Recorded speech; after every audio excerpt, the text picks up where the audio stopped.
Hello, everyone. Welcome. Good to see all y'all in here already. We'll go for round two. Last night was a little rough on me, but I made it longer than I thought. So tonight we'll run up until I think Bonnie's scheduled for 8:30. So we'll run up till then. I'll shut her down. Just a heads up, anybody hadn't heard, Chuck got taken down for 7 days. He got a strike, so he won't be up for 7 days. So I guess making fun of the government wasn't a good idea compared to YouTube guidelines. So anyway, hey Red, I went and followed them instructions you give me, and it didn't work. So I'm going to have to probably get you on the phone. And I went through everything just like you said. I couldn't get it done. So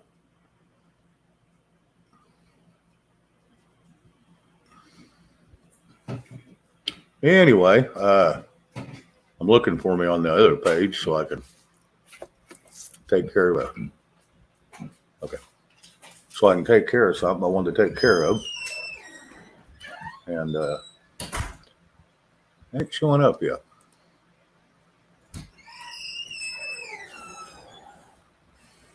Hang on a second, guys.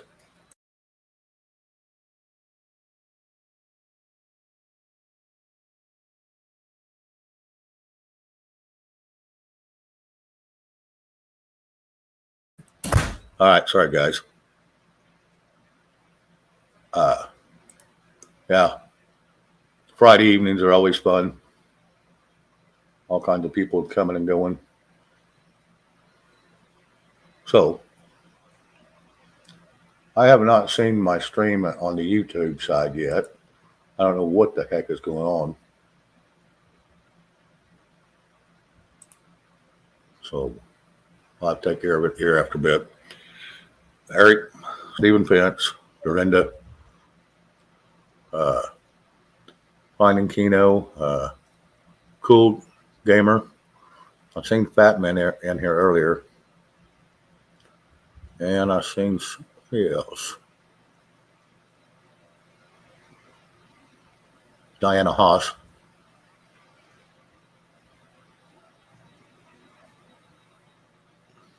I think that's it. Quiltar, how are you? So anyway, here in a second, I'll drop the link and let a couple people come up. If you haven't been through the chat yet, I don't care if you've been up 10 times, at least go say something high in the chat before you come up. I don't like surprise guests. I wait for the link to be dropped and they just bounce bail plumb over the chat. I ain't fair to the people that's in the chat that want to come up. So, Michelle, hello. So anyway, I'll go ahead and drop the link.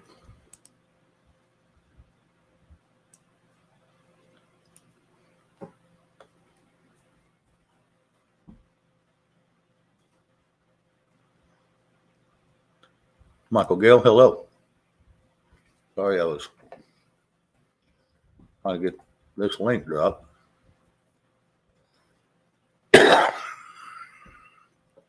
So anyway, if you've been in the chat, you're more than welcome to come up.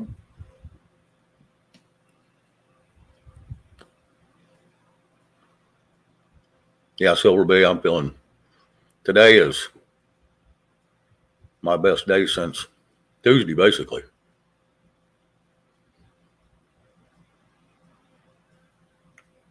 Yeah, last night I was still a little quivery, but we muscled through it. Willard Hall, hello. Good to see you.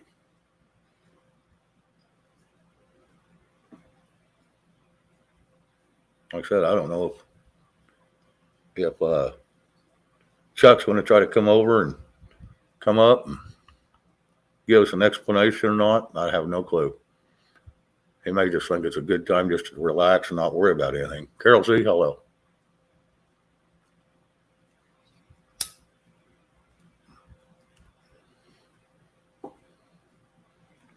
Yeah, I worded that wrong in my title, guys. I was going to put it, I mean, it come out all right, but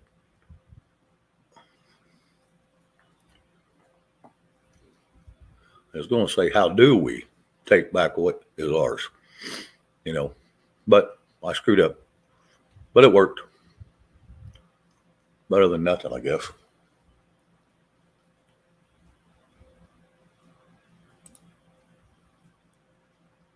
Well, I guess I'm going to do this a different way.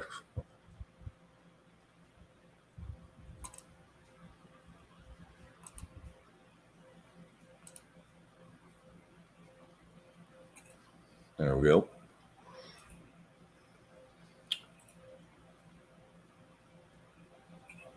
There we go.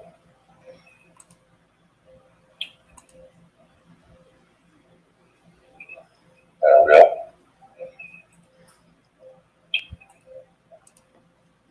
Robert Lawrence, hello. Good to see you.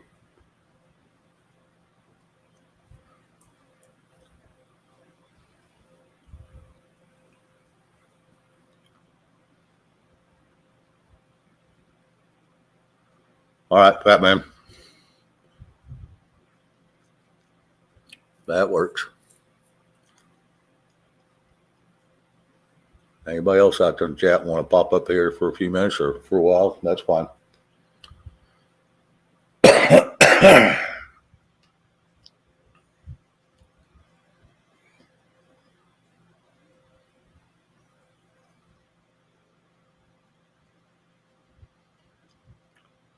NC Debs, how are you, girl?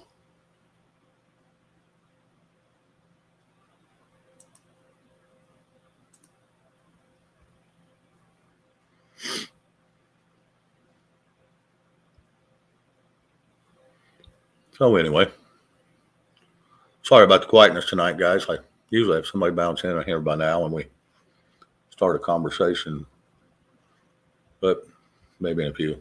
Eric, how are you?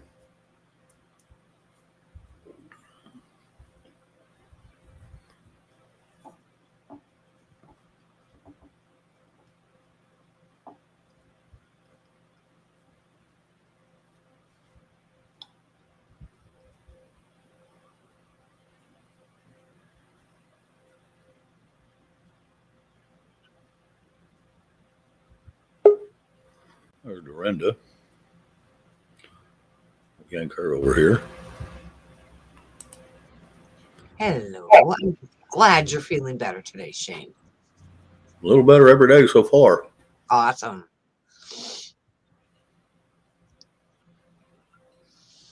I'm still not 100% over it, but like I said, every day's Well, you sound a lot better today than you did yesterday. So yeah, I was still a little quiver yesterday. yeah. Hello, Steve Pence, Joshua Walker, and everybody else that I've already said hello to. Oh yeah. I try really hard to say hello to everybody before I get up here. Yeah. Joshua, I missed you. Hello. So anyway, how'd your day go? Day off, I did some organizing of my stuff. I got my winter pajamas out and winter sweaters out and put my summer shit away because it's like 60 degrees. Lovely. And I had the front door open to bring in the 61 degrees from outside to heat up my house. Correct. Because my porch, my room is warm, okay, but the rest of the house, it's friggin' freezing. You ain't got a heater in the rest of the house? Well, I got a furnace, but it's like September. You don't want to turn it on in September. I don't know. I had my heater on the day before yesterday. We got down to 55 and the high was 65. And there was a time or two during the day I went ahead and kicked it on for a few minutes. Yeah, well, it did cause it to get pretty stuffy though. When I checked the weather this morning, it did say the weather. When I looked at it, it was 50 degrees. And I'm like, oh, crap. And I'm freezing. And I went outside, and it was warmer outside than it was in my house. Oh, yeah. It's like, oh, for crying out loud. Oh, yeah. We had a 91 or 2 yesterday and 90 degrees today. But still getting down to 65 at night. So, those kind of extremes 30-degree exchange it can chill you pretty quick. Yeah. I mean, I don't mind being cold when I'm sleeping. Right. I Not like not it. cold, but cool. I like it very cool when I'm sleeping. But I don't like my body being cold when I got stuff to do and stuff. Because if Right. my body is cold, then it aches, and then I don't want to do shit. It's hard to get motivated. Yeah. So, I mean, the maximum we had outside today was probably around 67. So it's not warm, but I took the filter out the other night, washed it. My daughter and I slapped it back in today because I was having issues with it. It was just being a dickhead. Probably because I was being a dickhead. I don't know.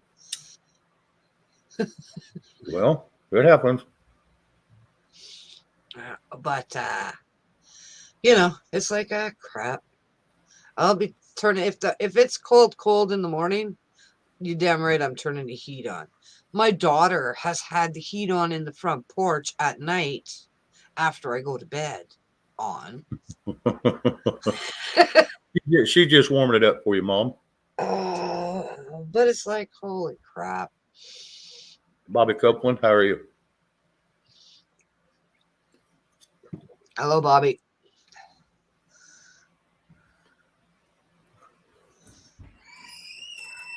I mean, it was a nice sunny day, so it wasn't like it was. Tomorrow's supposed to be raining, so if it's like 60 degrees and it's raining, the heat's going on because I won't be able to move. Oh yeah, absolutely. And I have a birthday party to go to tomorrow afternoon for my nephew who turns Okay. 45.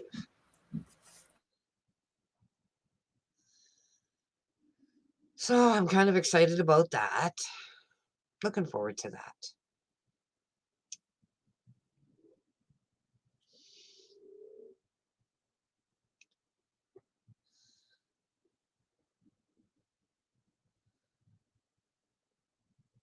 Sorry guys, I'll be right back. Give me just a second. Okay, My no attention, girl. All right. Thank you, Dorinda. no problem. Okay, chat. What you want to chat about? Give me some clues. Hello, ER. How are you today, Eric? Good evening, Shane, Dorinda. Yeah, we lost Shane for a few minutes.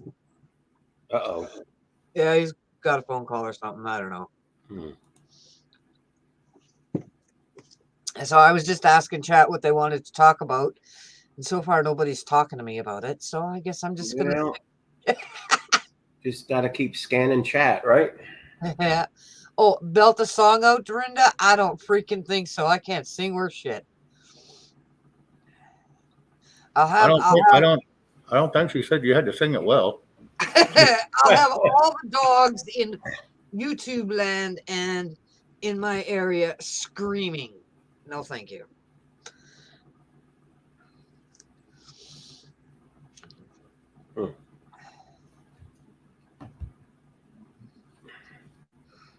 So, Eric, how was your day today?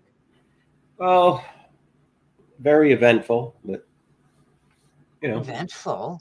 Well, sure. Changing batteries, grocery shopping, same old, How's your parents? They're as good as they can be expected to be. 91 and 87. They're doing their thing. But, Yeah. you do what you can and just hope things, And how's your puppy dog today? Minnie's pretty good. Awesome. She's actually walking around better, and I can't figure that little dog out. She's hit or miss. She's like throwing a dart at a dartboard in the dark. One day she's real good, and the next day she's So, yeah. And are you giving her anything special this week that you weren't giving her last week? No. She gets her normal painkillers, and I think it's getting more to a point that it's a cognitive function more so than well, not more so, but she's got the pain and she deals with this and that. But the cognitive function is starting to work its way into the equation, so to speak. So Yeah. it's a crapshoot. It's a rolling the dice, and Yeah. she's 20. She might not wake up tomorrow. So that's what you got to be ready for. So, but yeah, she's having a good time. So. Hello, Ray. How's everyone doing? Hello, Ray. Thank you. Yep, we'll see you, bud. Okay. All right, I'm back, guys. Okay, no problem. So what's with the pyramid, Ray? Nothing. Just don't want to use the camera right now. Aztec. That's just a weird looking pyramid, that's all. That's an Aztec pyramid. Isn't them found down in Belize? All over South America, Central America. Thank you, NC Debs. So let's talk, shall we? Go for it. Well, let's talk about your topic. Well, like I said, it was supposed to say, how do we take back what is ours? But I screwed up, got in a hurry, was in the middle of a conversation also when I was typing, clicked on it and said, well, damn. Oh, well, I'll make it work. So that's what I did. It's a good topic, though. Huh? It's a great topic. Oh, yeah. It is. It can Of course, get very deep. Well, I have three starting point ideas for it. 2 are political and 1 is common sense. Well, I like the common sense one better because politics, we see how well that's working for us. Well, I mean, when I say politics, it plays out more in politics. 1, as a society, we need to get rid of qualified immunity. This nation is a nation of laws. No one person is above the law at any time. That includes those that are enforcing the law, those that are creating the laws, and those of us that are passing laws, and those of us that are following the laws. So no one person is ever above the law.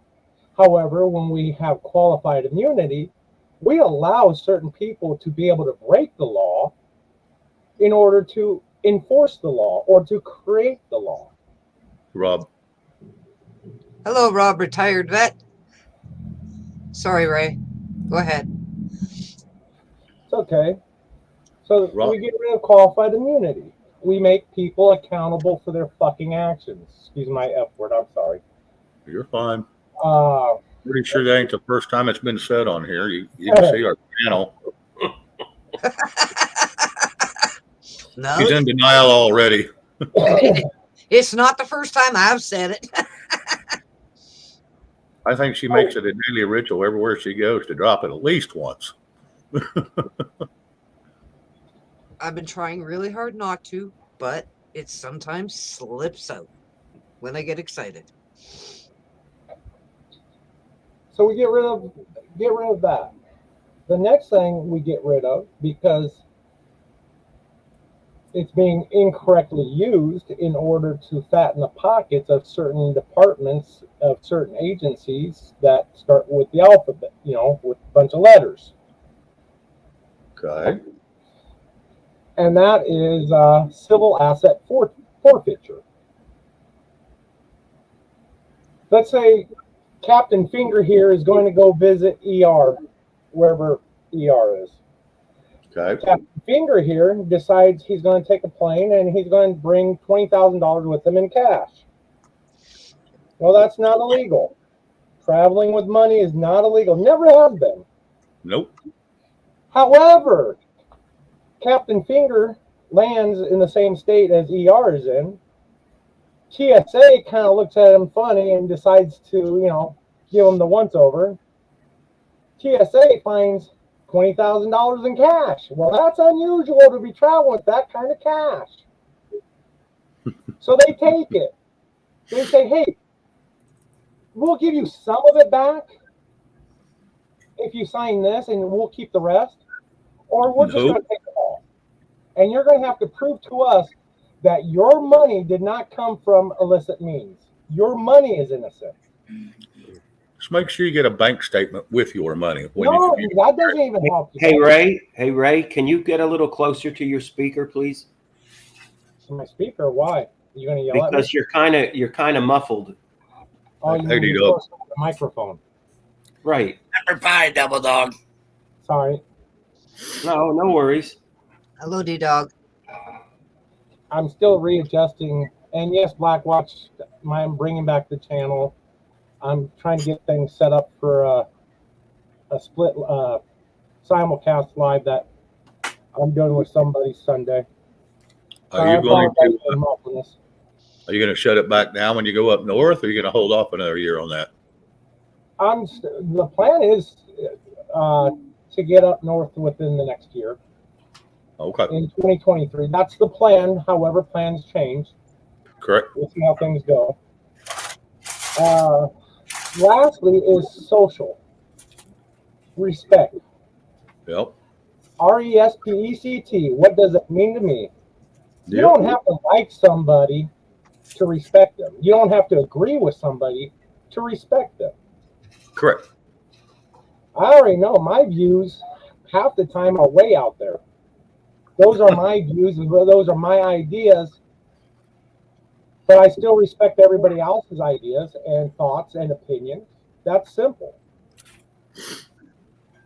You know, you respect everybody because everybody is different. They live differently. There's always some time where we can all come to a common ground if we leave respect alone and we quit disrespecting people. Yeah, pretty much. Mm-hmm. Agreed.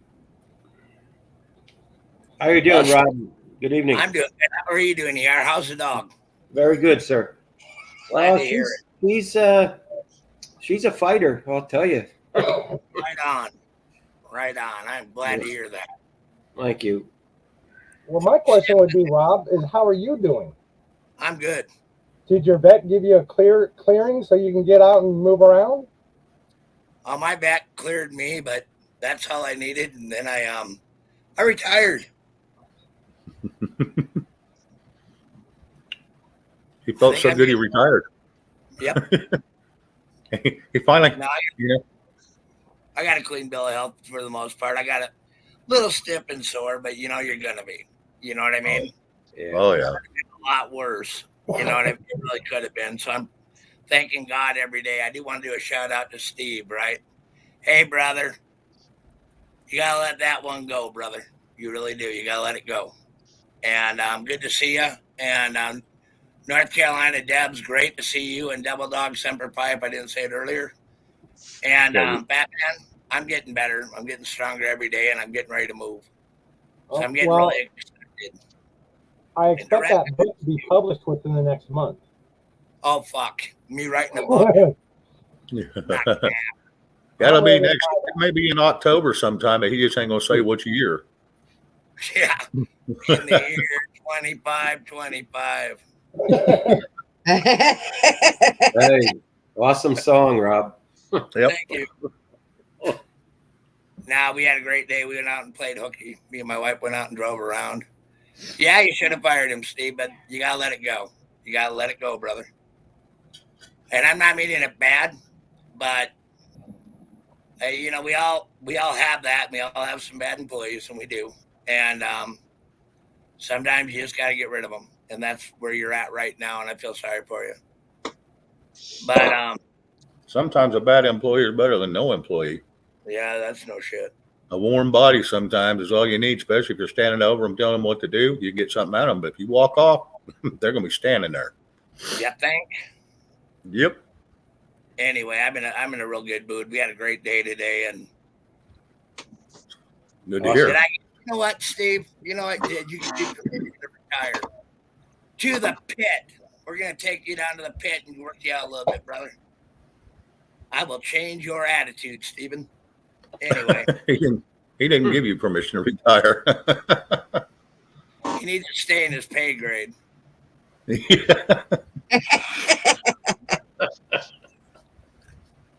But anyway, I'm sitting here today and I'm in a real good mood. We actually drove around, took a look at what we got done, and we got a lot done this week, a lot more than I thought we did. And holy moly, am I happy.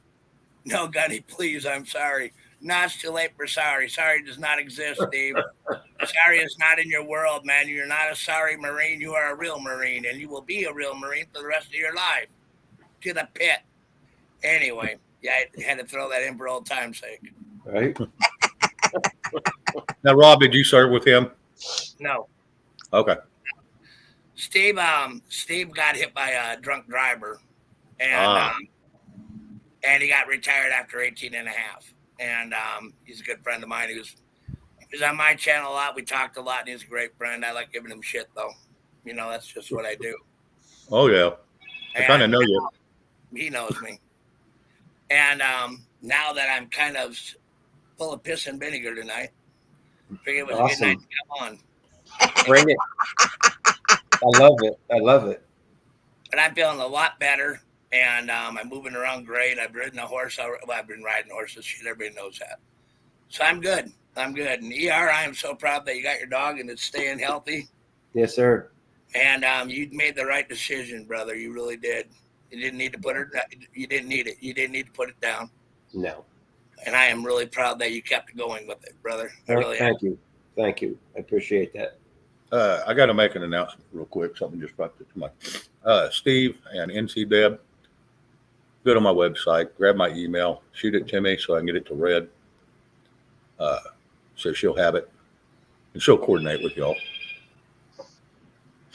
So if you'll do that, I don't know if you can. If you got a computer set right next to you, you can do it at the same time, or if you got a phone sitting next to you, you can do it at the same time.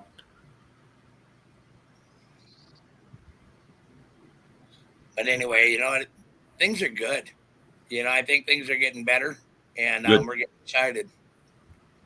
Awesome. Yeah, we're going to go to Florida and become full persons because you Bullshit. can't say whether you're a boy or a girl. That ain't happening. Do I look like a cabana boy to you?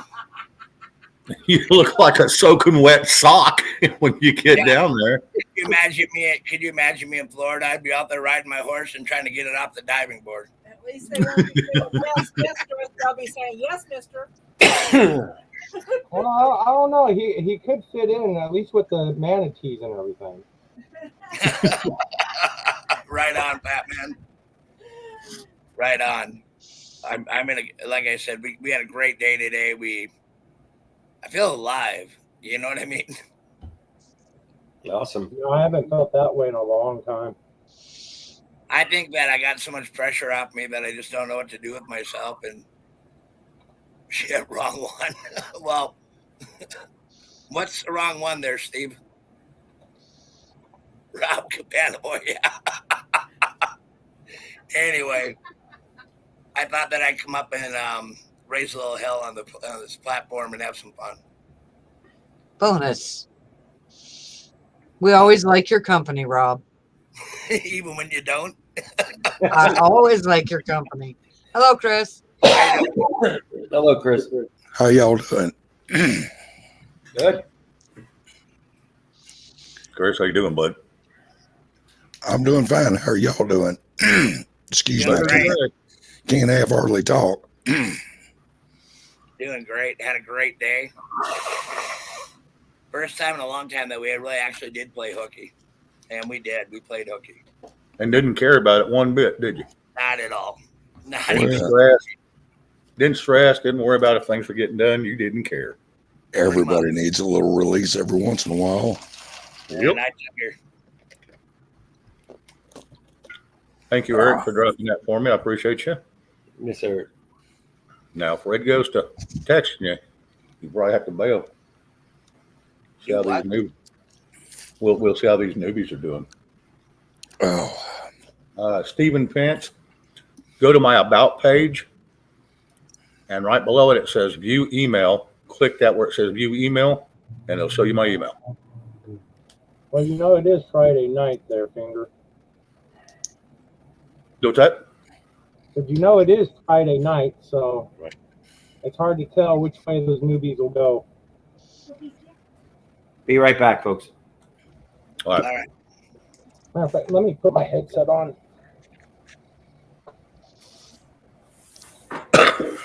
I just need to put my head on. How you doing, Shane? I don't know. No one's told me. I ain't listening. Well, I am. Oh, we got Moshi in here. Uh-oh. Uh-oh. I think Moshi.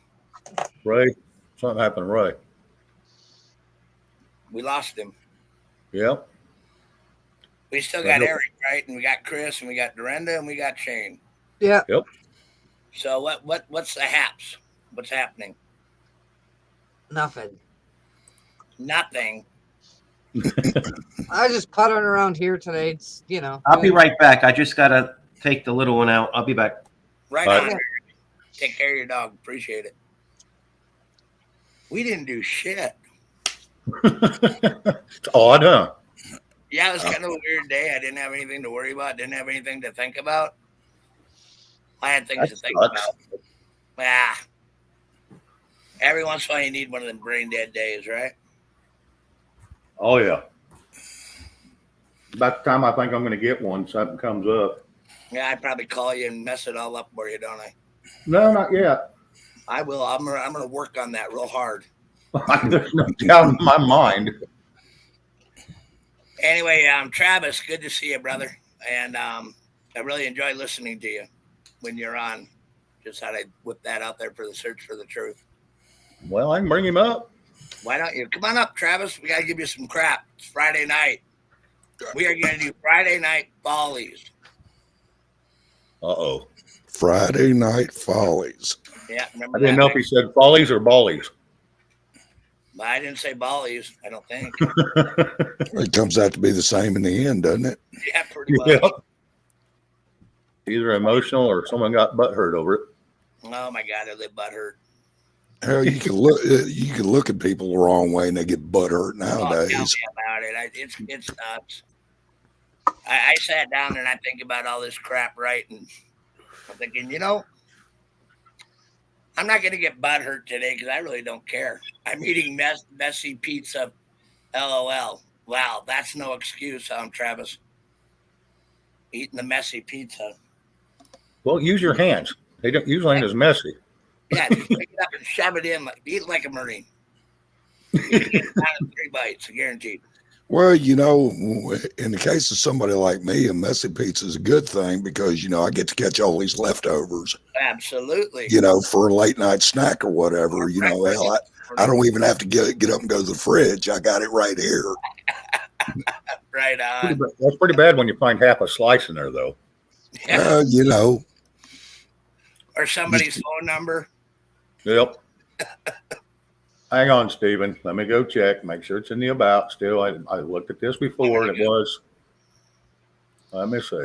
Yeah, go to my homepage. It'll say home videos, playlist, community channels, and about. Click on about, and under it, it'll say details for business inquiries. View email address. Just click on that. That says view email address. Then you can copy and pin it or write it down, whichever you want.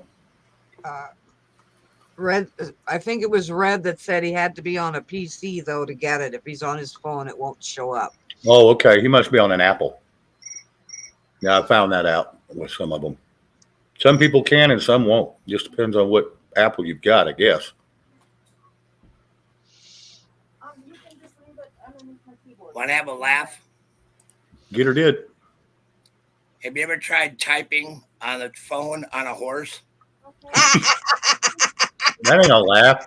That makes you want to throw the damn phone. Comical.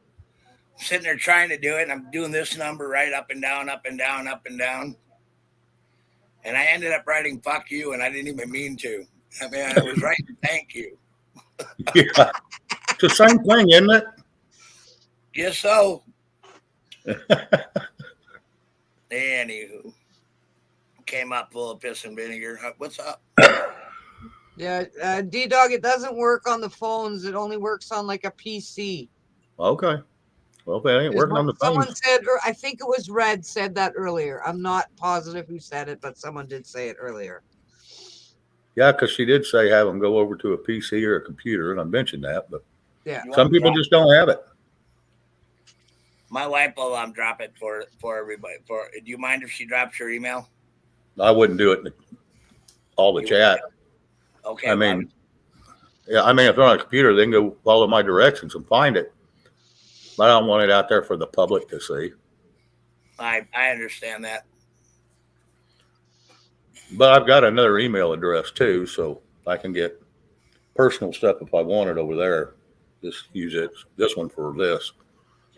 But that email address I've had it for the one I use here. I've had it for, I don't know, 10, 12 years maybe. Wow. So this here is a gift from one of my grandchildren. She knows that I won't wear t-shirts that don't have a pocket on it, and I don't wear t-shirts that have newsprint on it. Right. You know, it's just a thing. So she decided she'd get me this shirt here that has a pocket on it with newsprint on the pocket. Right. I can't see it. Says, Let's let's go, go, Brandon. Brandon. Oh, Brandon, right on. Right on. That's good. Holding the onion. Glad to have you here. Careful now. Potato Head thinks that's a compliment. Oh yeah. Well, you Well, he know, actually that, said let's go, Brandon himself, so he must Yeah. be pushing it. His wife just Yeah. dropped it on, shut up. yeah, did you see the look on Jill's face when all that was going on? Yeah, Priceless. very much priceless. So answer me a question now. Is it me or does Jill Biden look a lot like Camilla Parker Bowles?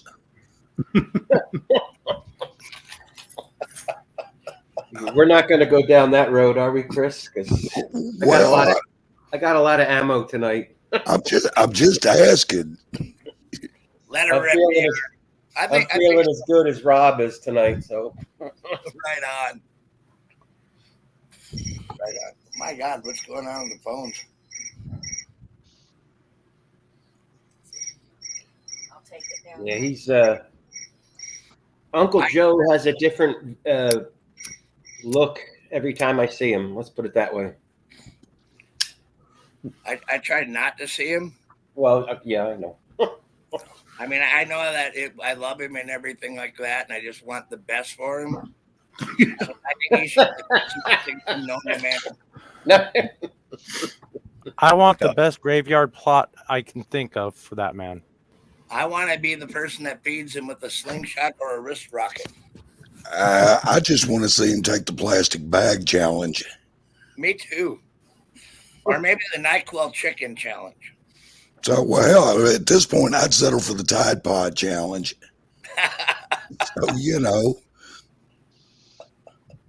Speaking of Okay. Tide Pods, when I'm at my folks and the dishes, they get piled up, I use the dishwasher. And it was normally on the, and this is way off topic, but I finally got smart and I read the frickin' dishwasher because I normally don't use a dishwasher. I use my hands. And I use heavy and high heat. That's the only way to use a dishwasher. Everything comes clean. Honey, Yep. I need to turn you on high heat. Say again, Rob? I need to get my wife on high heat. I was going to say ER must be a single because the dishwasher is the same as the sandwich maker. Mhm. I am single, but I try But to maybe take that's care of why my I'm single folks now. like that, so. You know, I did dishes like 3 times last year. Yep. Really? You got energetic. You know when Rob, when I do dishes, when I run out of dishes, then I have to wash. Right on. If it was left to me, I'd be going out and buying them every time. These paper plates, there's nothing wrong with them. No, Yeah, that's all I absolutely. use. Yep. Paper plates, No. plastic forks, spoons, and knives. Yep. Unless it's steak. Then I'll use a paper plate and a real knife and a plastic Yeah, fork. No, when it comes to steak, I'll just drag out the cutting board. Yeah, just take the cut board out and cut it. Yeah. I mean, hell, it works. Amen. Well, if the steak is cooked right, there's no need for a cutting board or a knife. Well, I know that I get one from down in Perryton, which is about 45 minutes from me. My brother will bring it up to me, and because he lives just real close to Perryton, and he'll bring me up one. I want to tell you what, I just sit there and rip it apart with my hands and eat it. I don't even get silverware, nothing. I eat it right out of the to-go box. It's tender. Yeah. Well, I agree with that, except for when you use paper plates. A1 paper plates don't hold up to A1 very much. Not at all. And I just cannot eat a steak without A1. Sorry, I love my A1 too. Mm-hmm. No, right. The steak itself has its own natural built-in steak sauce built into it. No, I have to do it right. Yeah, I cook all that shit out of it. Oh, Sorry. Blackwatch, I saw a shift kicker a couple of days ago. Hey, in the rare event that I go out to a steakhouse to eat, I even have a preset speech that I say every time I order. Y'all want to hear it? We're waiting on you. Bring it. I want my steak extremely well done. If it comes back to me with an inch of ashes, would not hurt my feelings a bit. If it comes back to me pink or oozing, I'm sending it back and I'm not paying for it. Yep.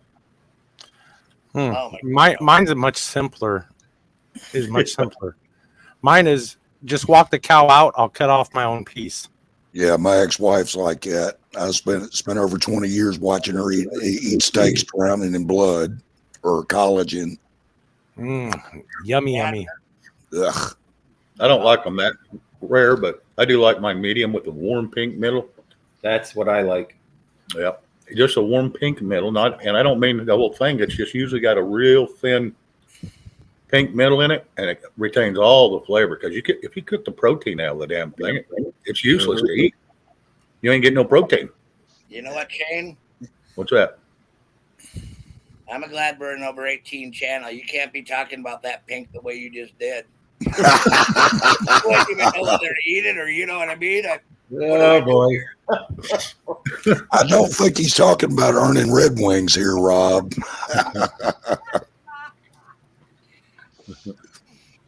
Okay, I'll be nice now. Now that we're done, they're like, get him off the stage. Yeah, Chad. Yeah, I'm a big fan of 57 sauce. Big fan. 57. Yeah, I love it. I could never get into that. I don't know. It was too much tang, too much pop. Put it on a chicken fried steak that's got gravy on it. Put it on top of the gravy. Stir it in on the gravy. Eat it. You'll love it. Every time sauce? How about just like this stuff called hot sauce? Tabasco. Right. Yeah. good stuff. Yeah, that works. Yep. Every time eggs too. Go ahead. Every time I hear 57, I think about Barry Soetoro talking about the 57 states. Oh, we talking about the village idiot from Kenya? Yeah, that's him. Okay. Yeah. I'm going to refuse to answer on the grounds that I hate the son of a bitch. Anyway. Well, I think we're all in agreement on that. I like it, Blackwatch. Good that you have to be nice now, because I am tired of it myself. Right on, Blackwatch. Anyway, so Dorinda, you just stayed home and had a good time? Yeah, I just did took my winter clothes out and put my summer clothes away and cleaned the laundry cupboard and, the linen cupboard, straightened that all out. I got an idea. Uh-oh. You want to come down and clean my tack room? What?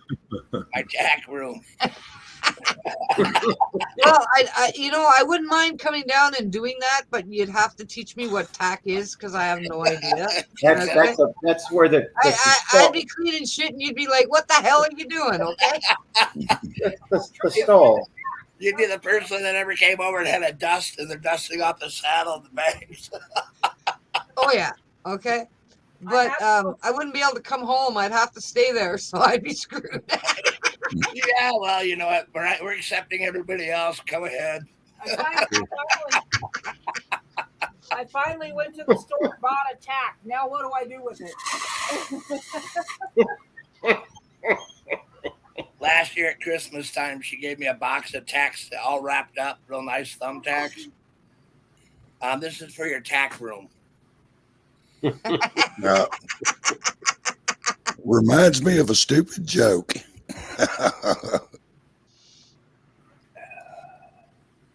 Well, say it.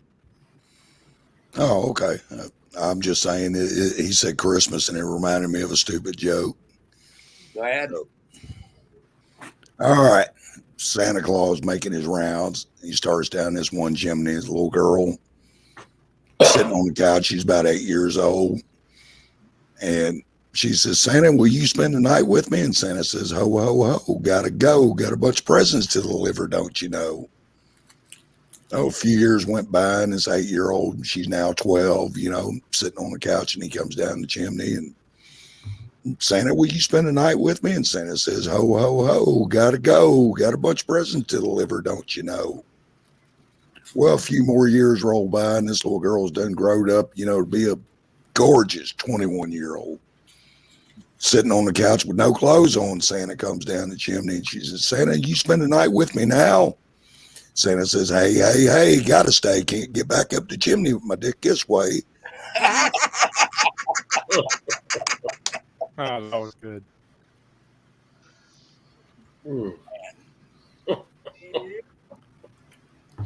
What's up there, Bear? Is Jeff here? My chat is slow. Not Jeff. that I've seen. Nothing now. Oh, Gina H, glad to see you. I didn't even say hi to you. I'm sorry about that. Yeah, Gina H, hello. She just came in. Hi, Gina. Hey, Gina. I'm trying to stay on top Hello, of it, but Gina. I'm behind it. Yep, sometimes it's kind of hard to do. So, and for everybody in the chat, I wasn't trying to be rude. I didn't say hello. Hello, Red, Keno, Steve. Who else? Chad, Blackwatch. So you don't have to say hi to Blackwatch. Well, Blackwatch is going to give me hell one way or another, so I might as well say hello to him. So That's all right. he always does. Well, I'm glad he found other people to pick on me. So first, Blackwatch wants to know. I'm sorry, Shane. If you know a funny bunny. Yeah, I know a funny bunny. Hello, Miss Mischief. I gotta say one thing to Steve. Oh, and Mischief, I'm sorry. Steve, you're worried about your virgin ears, right? And you're innocent. Sounds like you're in the wrong place.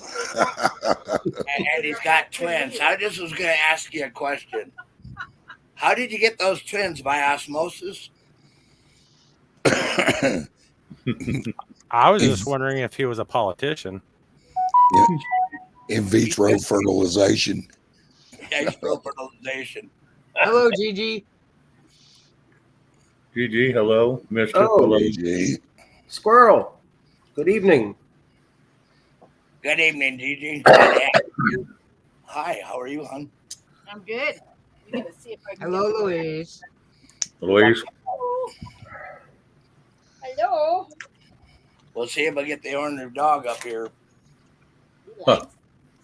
There's nothing there. He will if you've got snacks. Now that's the only way to get him near you. Got to walk around with fruit in your pocket. Ooh, yummy. Come here, you brute. All right, I'll turn it over. You take them. Here.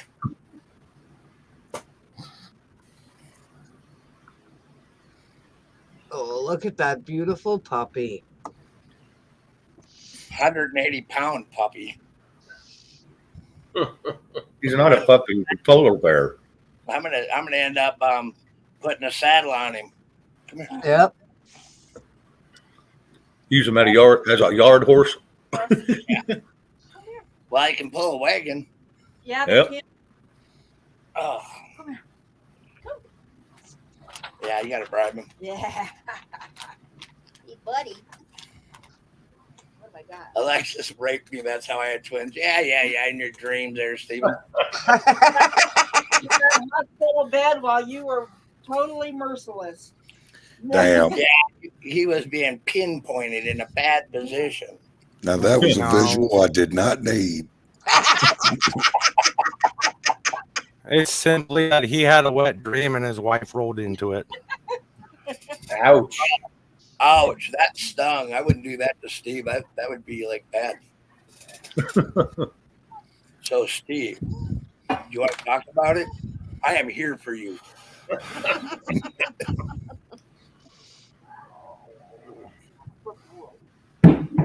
Yeah, and don't be too graphic now. Remember, you've got virgin ears. I know, and I got to be real easy on the guy. He only did 18 and a half in the court. So, I got to treat him with respect. Yes. What, are you looking for more? We need to educate him. Virgin ears and a satanic mouth. There you go. Well, sometimes just sneaking it on rolls, I can guarantee you that. I'm the victim. You haven't been a victim in your whole life. My God, Steve, I'm the victim. Even when you got smashed by a drunk driver, you found your wife. Yeah, there you go. Victim of what? Are you feeling you're being abused, Steve? Do you want to talk about it? I got a 1-800 number for you to call, brother. Uh-oh. Steve, do you need a safe space? Do you want to pull your stress card? Is that what we're doing now? I would not recommend YouTube as a stress reliever place. Yeah, this ain't a woke channel. We're not woke. You speak for yourself. I'm not. I keep trying to hit the damn snooze alarm. I woke up this morning. That wasn't the woke I was talking about. I'm really hurt. So what are you identifying as now? Make sure you use proper pronouns.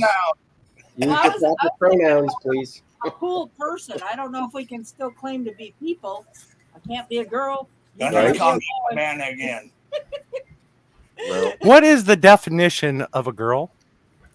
When they girl- come out, they have this thing between their legs that doesn't look like ours. Well, I was going to be a little bit nicer than A that. I was girl- going to just a say they're all girl- soft and bumpy. Yeah. Yeah. Soft and bumpy and sometimes a little lumpy. Hey, big guy. Well, you can be a little more specific. A girl turns into a woman, and a woman is one that can bear a child. Period. Well, a test tube can bear a child. Just saying. Let's see. You know they do that. Yeah, well, they're saying now because of modern science, asshole babies are possible. So, No. Well, shit, I was Not a- proof of that. I was an asshole when I was a baby. wrong type of asshole baby. When you were born, the doctor slapped your mother, right? You think? Damn, that's an old one. I hadn't heard that one in a Put me while. back in. When That was a when good the one. doctor slapped me, I slapped him back. Right? Hell yeah. Steve, yes, you should tell about your sensitivity training in the Corps. Yes. A girl's a person with no balls. I've met a lot of women that have more balls than some of the men I met. Yeah, Absolutely. same here. Absolutely. that is Well, we're- noted. We're all winning. Cheers, Dorinda. Cheers. Cheers. It's time for a beer. Yes. It is 5 o'clock. 10 till close enough. Right? Sounds Yeah, I good to remember. me. I remember all them when you were born jokes. Oh, I do too. I used to remember the Ole and Lena jokes all the time too because I grew up with them. When you were born, the doctor looked at your face, flipped you over, looked at your ass, and said, "Congratulations, twins." Yep. Stan's alone. Good to see you. I hope you're doing well today. Stand alone. Hello. I'm sitting there. You know, I've heard a lot of them too. I'm just going to be careful on the ones I tell because Yeah, we Some- don't some need make Shane for a little going more. into YouTube jail. Well, some's a little more appropriate for private anyway. you think. Yeah. Chris McGarth, hello. And do we still have Michael Gale in the room, or is he around? I haven't seen him comment in a while, but it's usually about his dinner time right about now. Hello, What do you think they're Standalone. having? Huh? What do you think they're having? I don't know. There ain't no telling. His wife just tells him what they're having, and that's what they have. Folks, you don't want us to go, little Johnny. That's the road that we are not going down tonight. I hated sensitivity training before I got hit by a drunk driver. That effing lieutenant, what a bitch. Now, Steve, that wasn't being very sensitive. You must have failed the course. Actually, he passed, and they made him the instructor. Steve would not be able to instruct sensitivity. He would be the major pain of sensitivity. Yes. What part of don't hit your wife don't you understand? I am being sensitive to your needs. No major pain.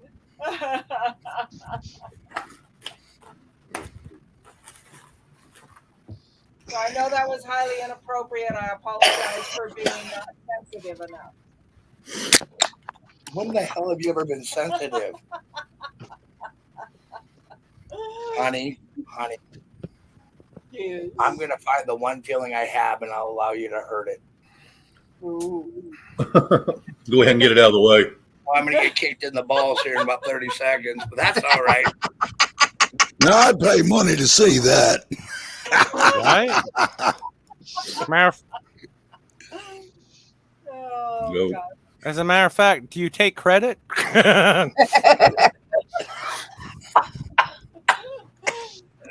Hey, you guys seen this? Seen what? Guess what? We got a lot to do. Gotta say hi to me. Can't see it. Lift it up a little bit. We go back a long way. She was 12, I was 30, but anyway. Yeah, that was his girlfriend. This woman helped me get an awful lot done. Anyway. No, it's that was Brandon.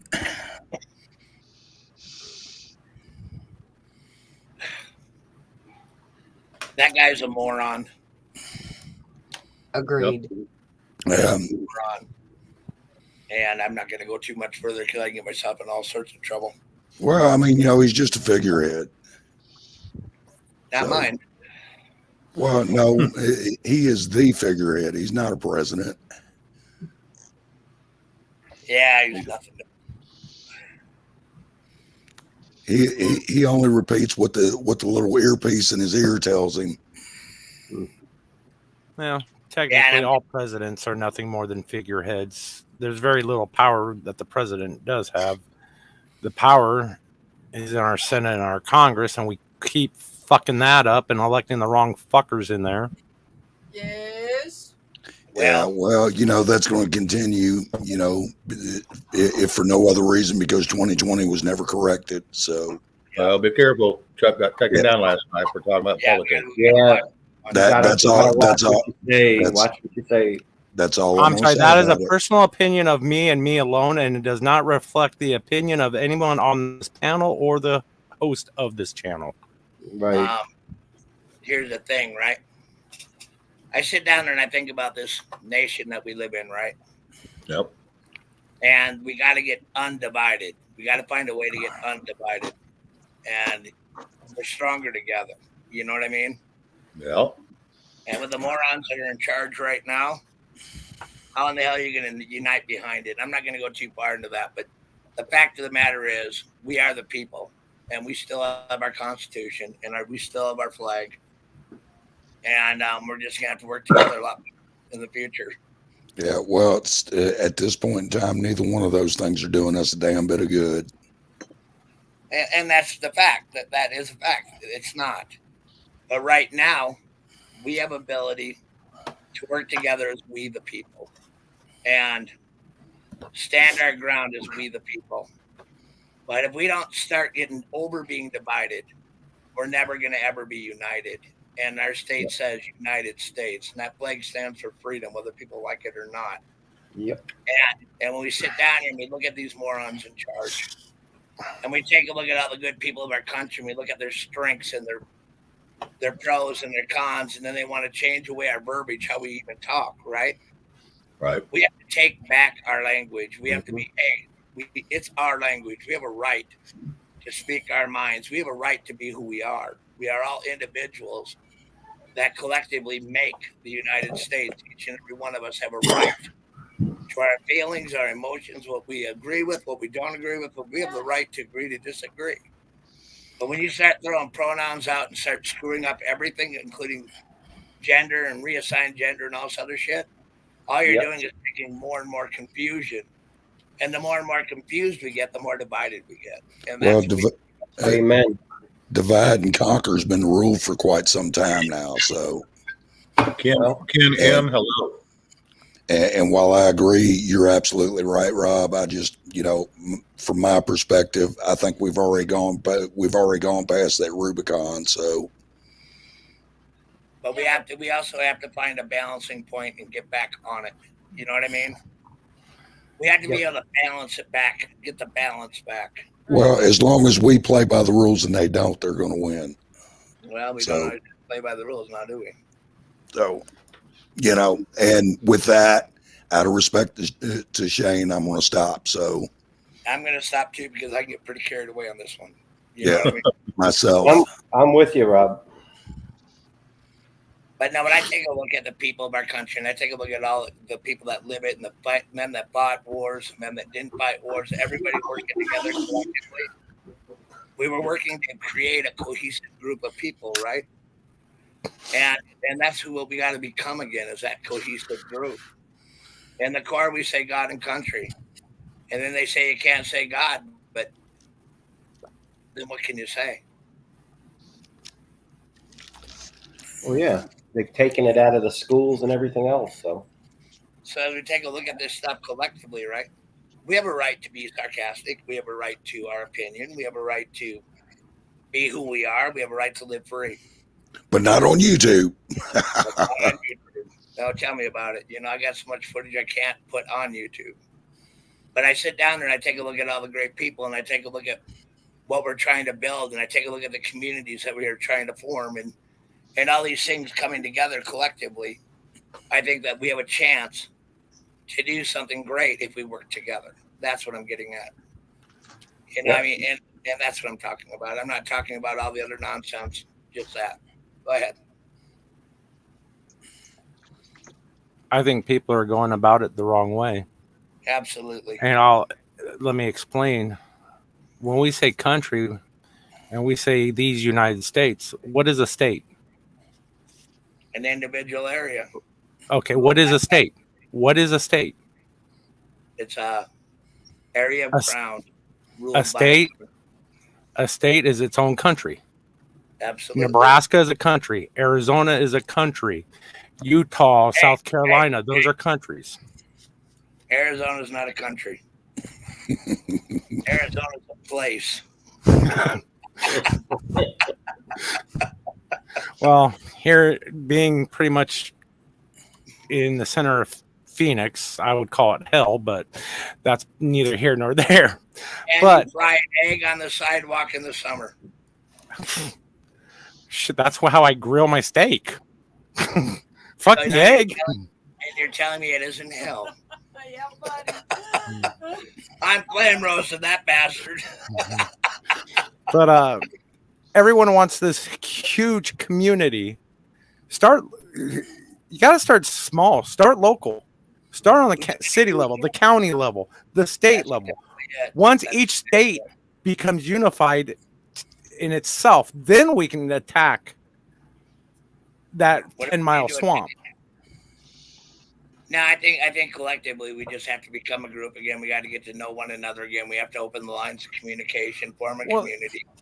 And you're right, you start small, and I agree with you on that. But it takes small movements to make big ones, and that's what we're talking about. Getting to know your neighbors.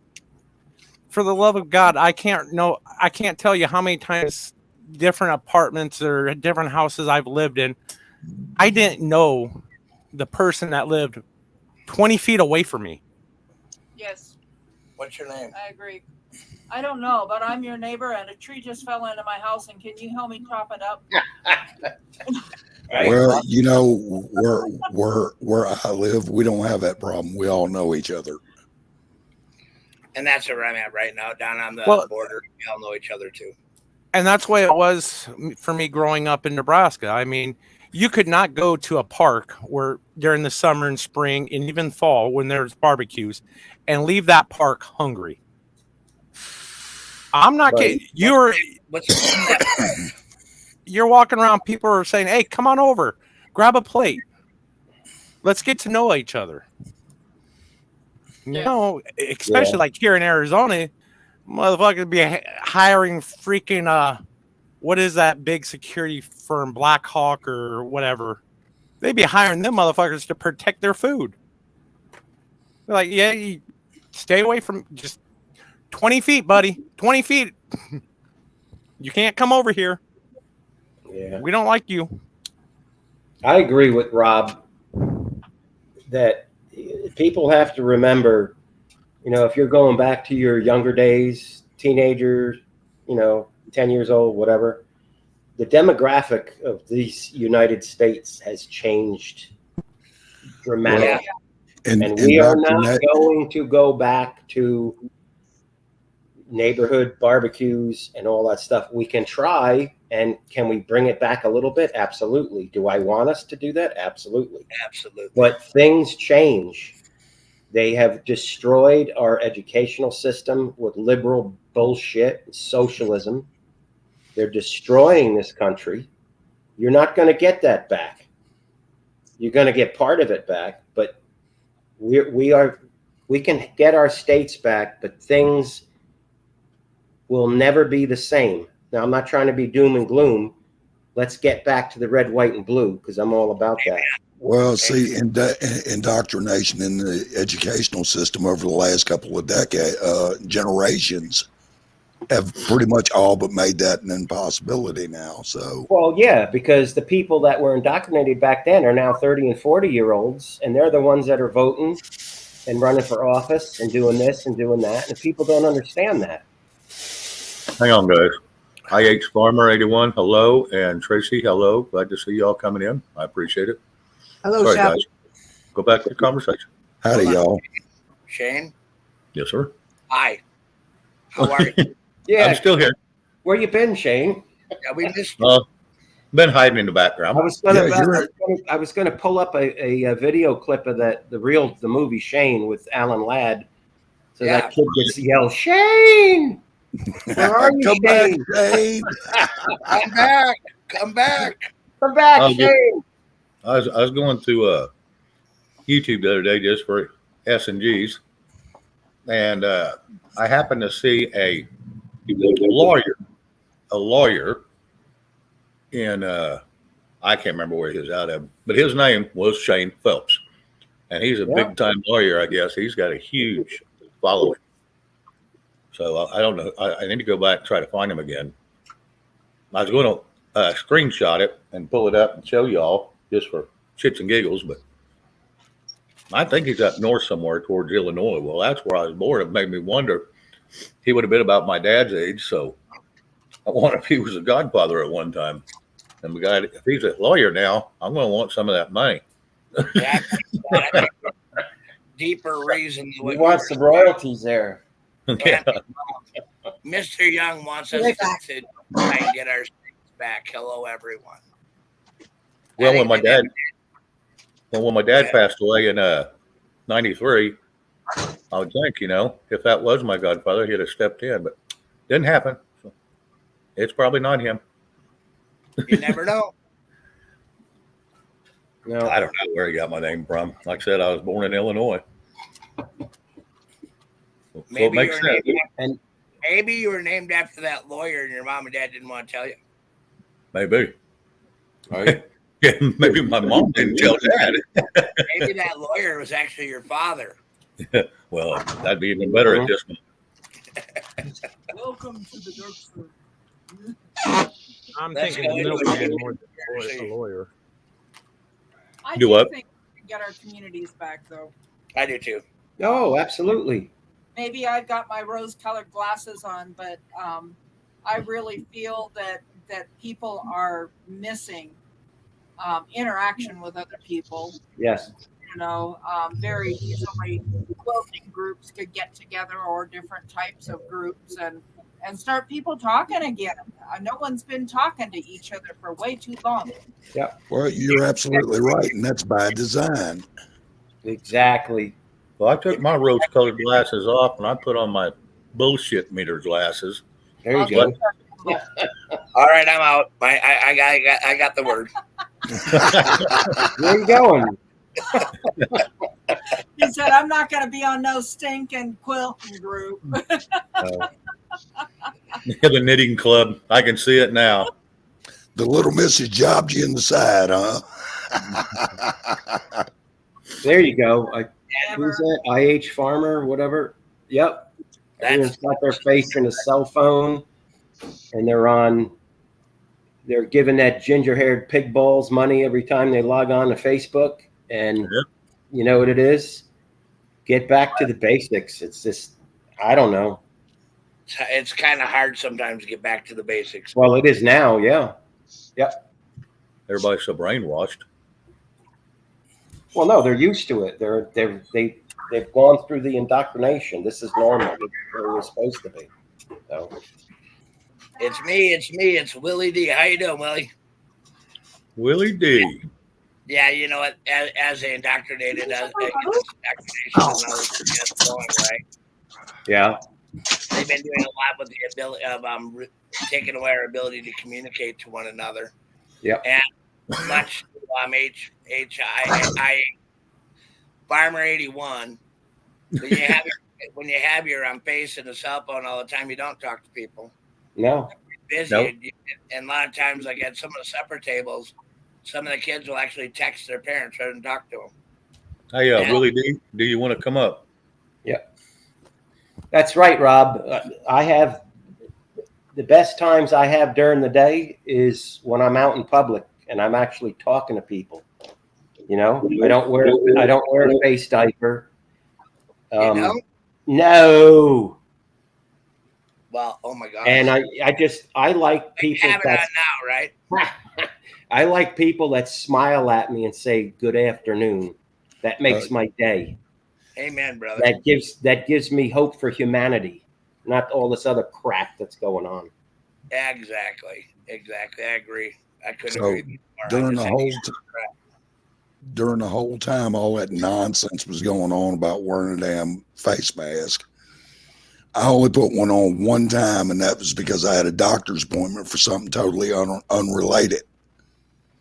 Hey, Right. we're going to change the subject. Well, I'm going to be cautious for a little bit. Yeah. They're targeting our circle. They've seen my name, your name, everybody's name over at Chuck's, so they'll keep an eye open. I see them usually go down in 2s, 3s, and 4s. So let's just be careful with that. All right, that's it. I'm done. What you all got planned for this weekend? Anyone doing anything tomorrow? Yes, I'm taking the day off. There you go. Sounds for very you. important. Say what? I'm going to a birthday party. Cool. Right on.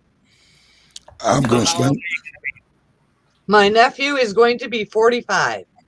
Wow. Right on. Right on. That sounds like a good time. Yeah.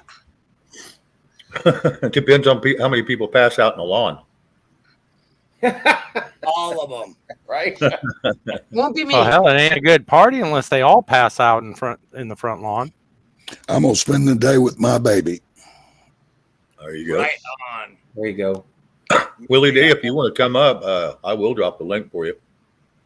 Salty Smile, do you want to come up? We all heard you're really purdy there, Willie D. I mean, Salty Smile. That's my baby. There's a card. Right on. Yeah. Spend the day with your baby, huh? Yeah, buddy. Rob, you ought to show us yours. Show us what? Show us yours. My car? Yeah. Your baby. Oh, there's my baby. Good answer. Nice save, brother. Nice save. I bet you don't drive her much. I bet she drives you. You keep it clean, Shane. Right? Hey, I kept it clean. You took it there. This is a family program, man. Led me in, trying to make my wife look like something she's not. Well, remember them virgin ears we were talking about a while ago? Oh yeah. I know this much. I don't have 4 tires. Well, you used to. No, but you know the old saying, don't you? I married you for your car. Oh boy. Truck. Well, if that's the car that you told me about one time, I don't know why you traded her car. Just Because listen to that fucking salty. Hey, I don't Okay, see you getting in her car. what happened here? What happened here? Okay. I gotta explain Salty's joke. All right. Okay. I was kind of talking to him on the phone before I came up here. Okay. I said to my wife, I said, I need to take you for a walk, right? And I said, oh Then shit. you whistled. And then I whistled. And my wife said, I'm not going to go out and walk like a dog. You're not going to put a leash on. That was what it was. Well, that's all saved for the bedroom. Yeah. Well, Maybe your bedroom, dude. But if I have to bring in a bride, I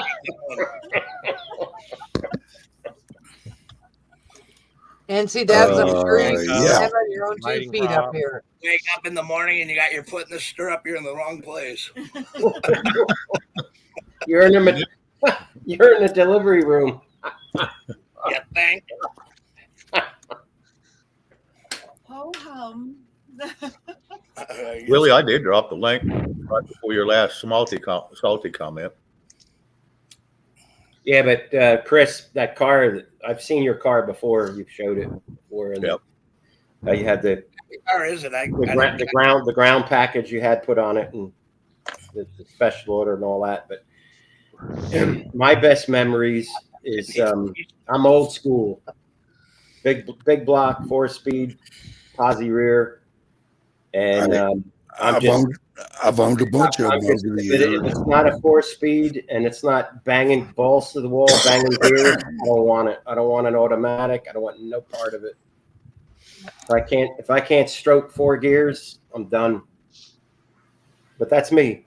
You know. Well, I've got several vehicles that it's got 5 speeds in them. So Well, that's even better. Yeah. What kind of car was that? I didn't. Oh, Chris. Okay. You won't believe me when I tell you, Rob. It's a Kia. Yeah, I will. Kia? It's a Kia. I do believe you. Yeah. I had a. That's got some stalls when it goes down the road, though, don't it? Do what now? You can get some speed out of it, can't you? Kia's got it set at 167 miles an hour. You want to sell that car? But if you turn the restrictors off, which voids the warranty, by the way, but if you turn the restrictors off, the car is well capable of doing 200 miles an hour. And your tires are rated for 85, so be careful. So there's only 2 cars that I own that I miss. First one was my 68 Mustang with the 289 stock. Last month they put it in. We ran the numbers. It was the very last month. I missed that car. The other one, y'all gonna laugh. Y'all gonna laugh hard because this is like putting a whale in a sardine can. My little Pontiac Fiero SE. I miss that little car. Yep. They have no clearance though. And Ray, they make a kit where you can put a small black Chevy in that thing. Oh yeah, they make a kit to turn that into a lot of different things. Talking That about was the idea when I had it. Talking about power to rate ratio. Of all the cars that I've owned in my life, the one that I miss the most is my 1970 Buick GSX. Hell yeah. I mean, yeah. Yes. It had a 455 stage 1 in it with a turbo 400. Right. I put a quick shift kit in it. Mm-hmm. Right And on. that car was nothing but vicious. But the thing about it is if I'd have known then what I know now, half the cars that I owned back in the day, I'd still have them. Yep. So I got one left that I'm pretty sentimental about. I got a 1972 Dodge Challenger. Nice. There you go. And it's been on blocks. Probably I'm going to say 94. Now, is that a Hemi car or has it got a 340 in it? Got 340. 340. Okay. Awesome. But How can you start it? I haven't done anything with it. I'm going home to get it. Oh, okay. It's been sitting. It was the last. I went in the Corps in '79, right? Right. And my Right. grandfather would not allow me to take it with me. I ended up driving a 1968 GMC. There you go. Well, I've owned several Challengers of that era simply because when I was a kid growing up, one of my favorite all-time movies is called Vanishing Point. I don't know Yeah, if anybody's ever Kowalski. seen it or not. Yeah, Kowalski. Yep. And that's what I set out. I wanted a 426 Hemi Challenger. Right never on. found never found one that I could afford. Me, But I want to be able to buy a house. You know what I mean? yeah. So, and as far as new cars goes, I absolutely despise new cars. I don't like them, any of them. The only exception is my Kia. The first time, when Kia introduced that car at SEMA in 2017, and I got the first glimpse at it, I fell in love with the lines.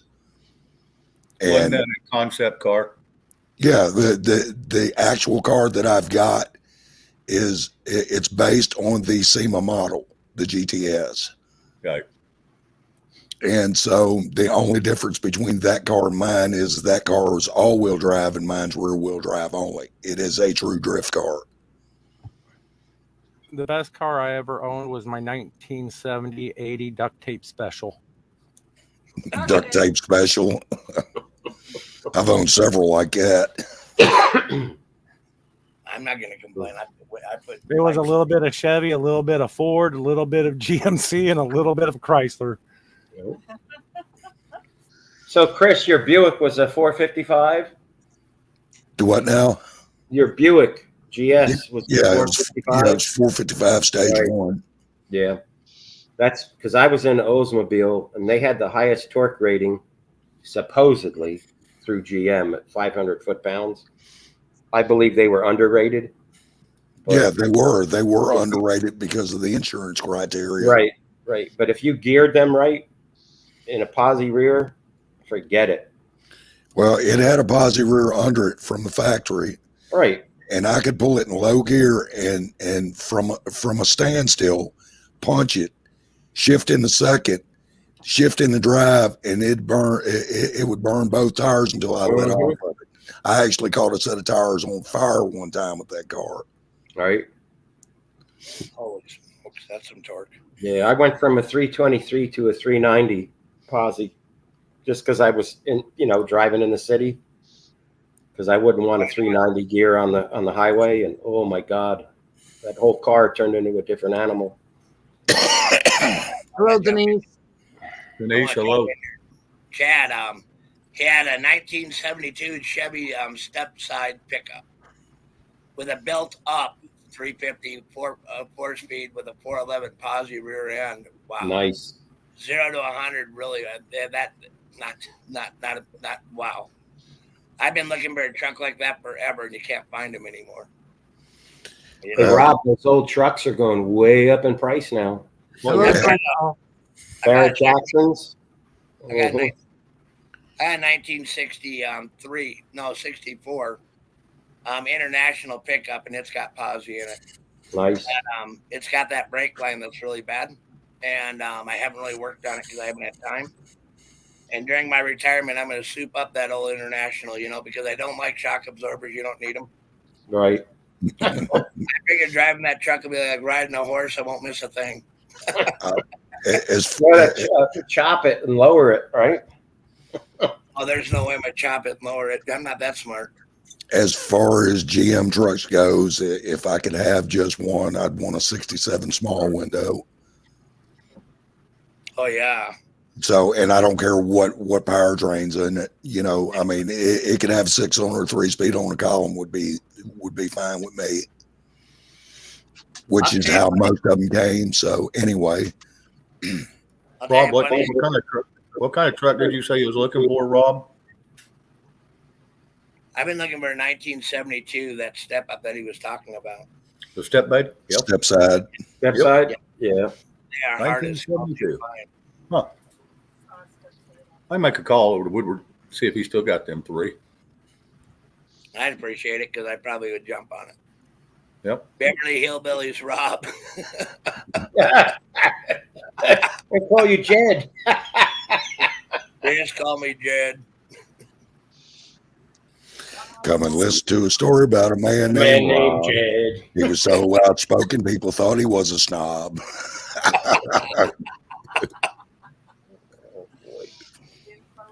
I don't think I've ever considered a snob. I've considered a lot of I don't know. I'm thinking Chris needs to write you an intro song for your channel. Hey, that was just off the top of my head. Rob no longer has a fucking job.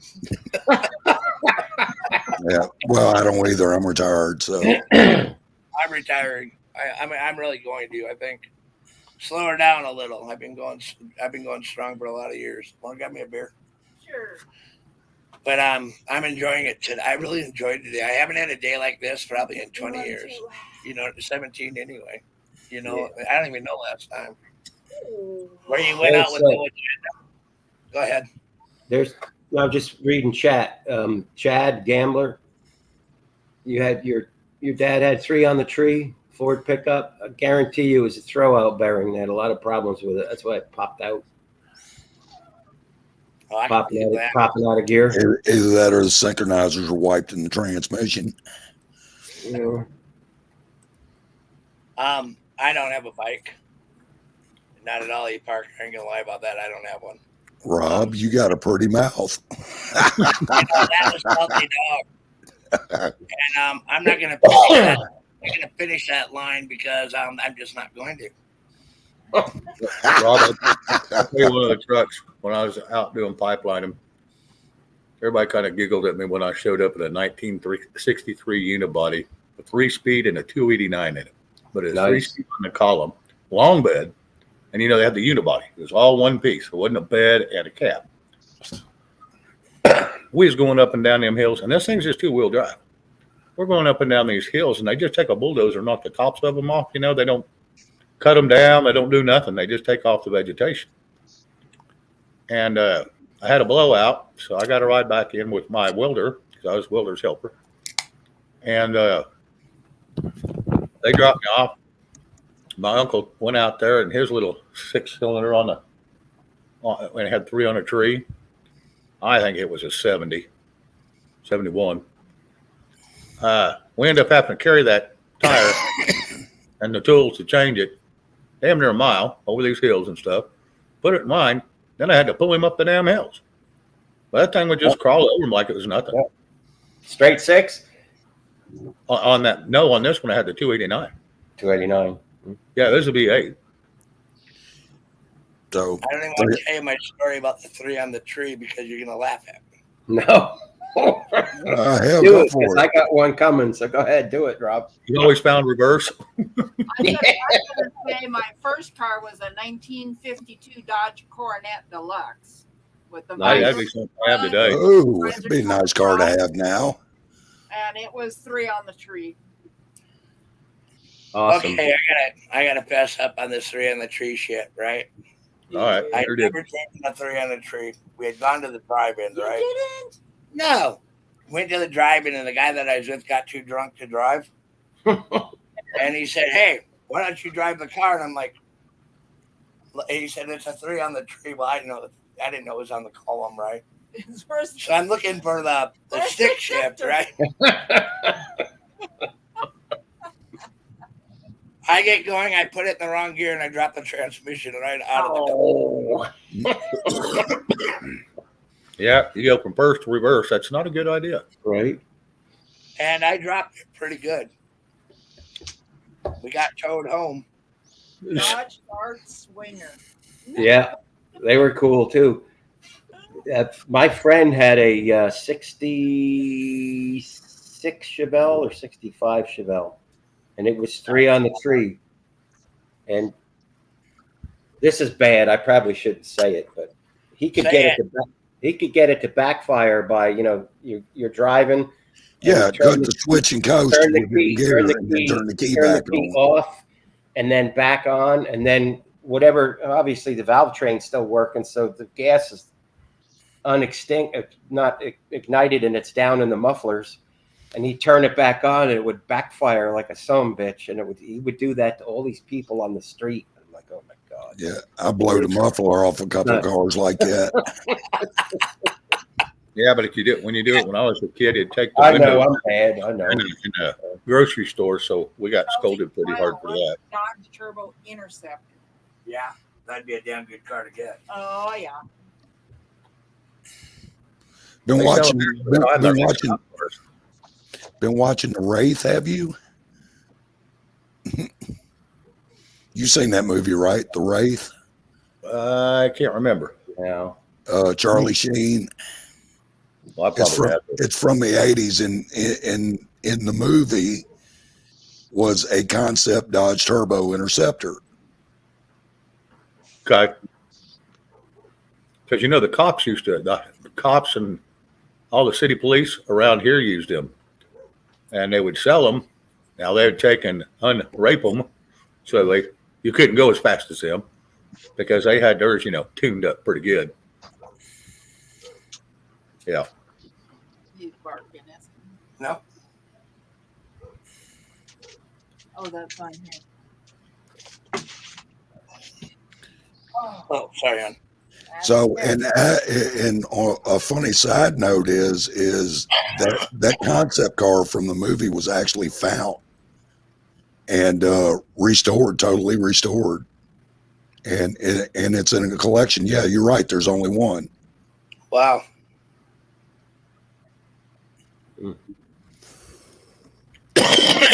Yes, Salty Smile. You're right. 327 is a beast. That's the last car I had about 4 years ago. Aluminum heads. The thing would whine to the wind. Nasty, nasty, nasty car. So, I once had a 61 Ford Starliner. It had a 390 3-speed on the column with overdrive in the dash. Oh, Jesus. So, and that car was wicked. I'd be driving it, and then I put it in the wrong gear, and it'd do this number all the way down the road. So, and this car actually had a factory record player mounted to the dash. So, which, I later found out that was a big thing back in the 50s. Yeah. You just didn't listen to it very much going down the roads. Yeah, you couldn't listen to it driving down the road, but if you were stopped somewhere, you could play a 45 on it. Oh, yeah. Right on. Chad Gamber, I had a 1978 280Z Datsun, and that sucker would take me camping up in British Columbia over boulders and stuff, and it had good clearance and it handled real nice too. Well, you got good engine. You handle pretty nice. Yeah, I've owned one Z car in my life, and it was an '83 model, which was the 50th anniversary car, and it was the first of the V6 turbos. So, and I had to get rid of that car before it got me in serious trouble. I bought a Trans Am, right? Because I watched Smokey and the Bandit. Owned a bunch of them. I killed that car in a month. Yep. Yes.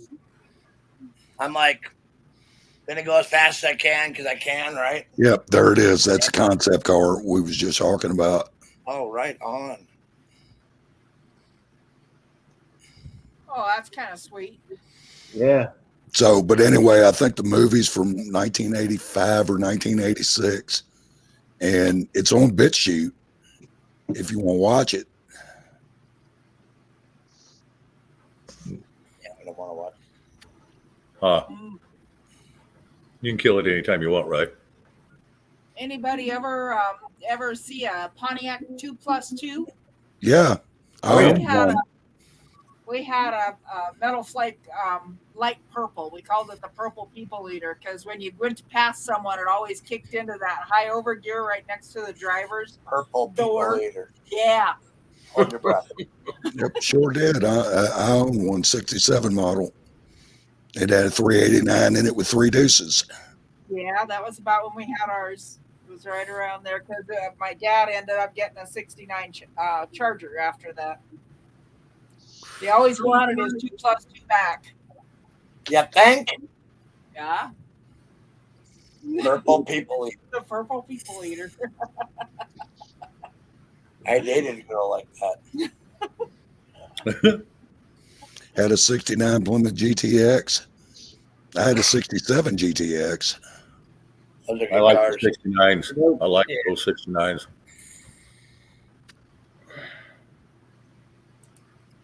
Well, you know, I was always partial, you know, to the 69s, especially the Road Runners. Yep. And that's a Pontiac 2+2 right there. Yep, that's it. Right on. I can imagine we're going to be retired and they're going to have me buy cars. And I drive. Well, you better have a fat bank account if you're going to start buying those kind of cars. That ain't no shit. You have to get the ones. Kind of cars. I'm going to get a bunch of matchboxes and pretend. Right? No. There's that. You'll find them in a damn field. Yeah, I'll just find them in the field somewhere. You bet. Yeah, really, if you want a car like that nowadays, that's what you'll have to do is go find your rust bucket and restore it. Absolutely. And in reality, that 72 Dodge Challenger, I've been sitting in a barn for almost 30 years. Yeah. And I don't even know what I'm really getting myself into. But I'm going to go get it. You know what I mean? Oh, yeah. Well, if it's sitting in a barn, it ought to be in fairly decent shape. Well, it was a heated barn. It was one of ours back home on the farm.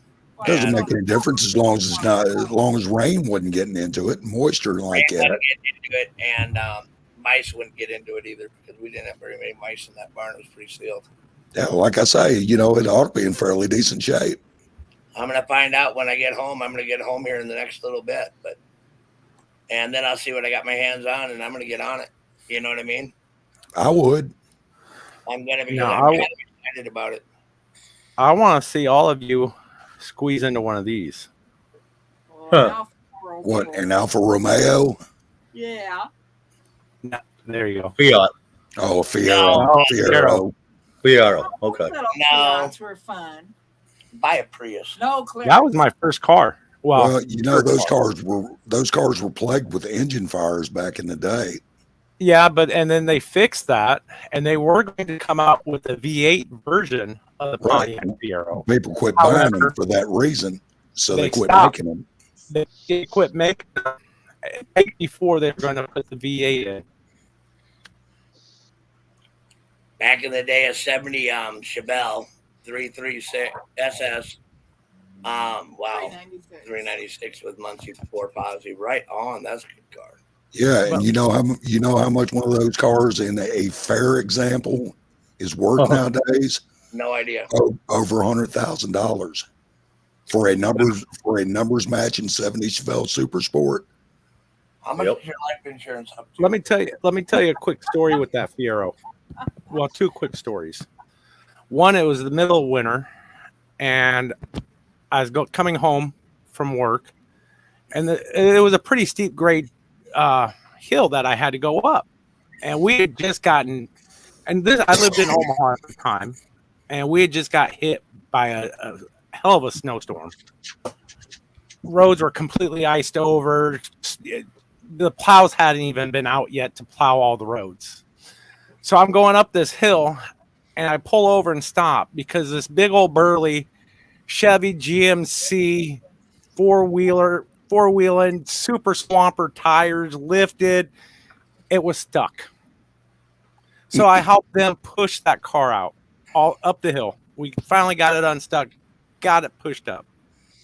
Guy looked at me. He goes, "What you drive? What you driving? Oh man, you gonna be able to make it up this hill? I got some chains. We can tow you up." I said, "No, don't worry about it." Walked to my car, started it up, put in gear, and just drove right by him without the car wasn't even working hard at all. I mean, it was just a regular drive up. It was so light, it rode on top of the snow. Second funny story I had with this car is I was driving down that very same hill speeding. And it was springtime, and I saw these squirrels in the middle of the road doing, their squirrel thing, getting some action. Again, Is Gigi and Engine in here? I was speeding down the hill. I wasn't going to slam on the brakes. I blew my horn a lot to try to get these damn squirrels to move. Not only did I hear it, but I felt thud, thud, thud, thud. I look back in the rear view mirror. I swear to God, these squirrels are both giving me the finger. Fuck you, man. They interrupted an intimate moment. Yes. And Gigi goes by squirrel, so you got some explaining to do. But I'm telling you, that was my favorite little car. I mean, No doubt. I'm a You big got the one boy. squirrel barn. I'm 6 foot, 300 plus pounds, and I would jump in and out of that car like it was nothing. I would have a friend of mine who was 6 foot, 160 pounds, take 20 minutes to get in and out of that car. Yeah, I can see that. I was able to jump in and out. So now, there's a kid on YouTube that's got a channel. His name's Ronald Finger. And he had gotten a Fiero that it was pretty well beaten. And the kid tore this car down and went completely through it and restored it. He just released a video here the last day. Well, matter of fact, I think it was today, and I watched it, where he's been driving the car a year and a half now. And this is a 4-cylinder car with a 5-speed. Okay.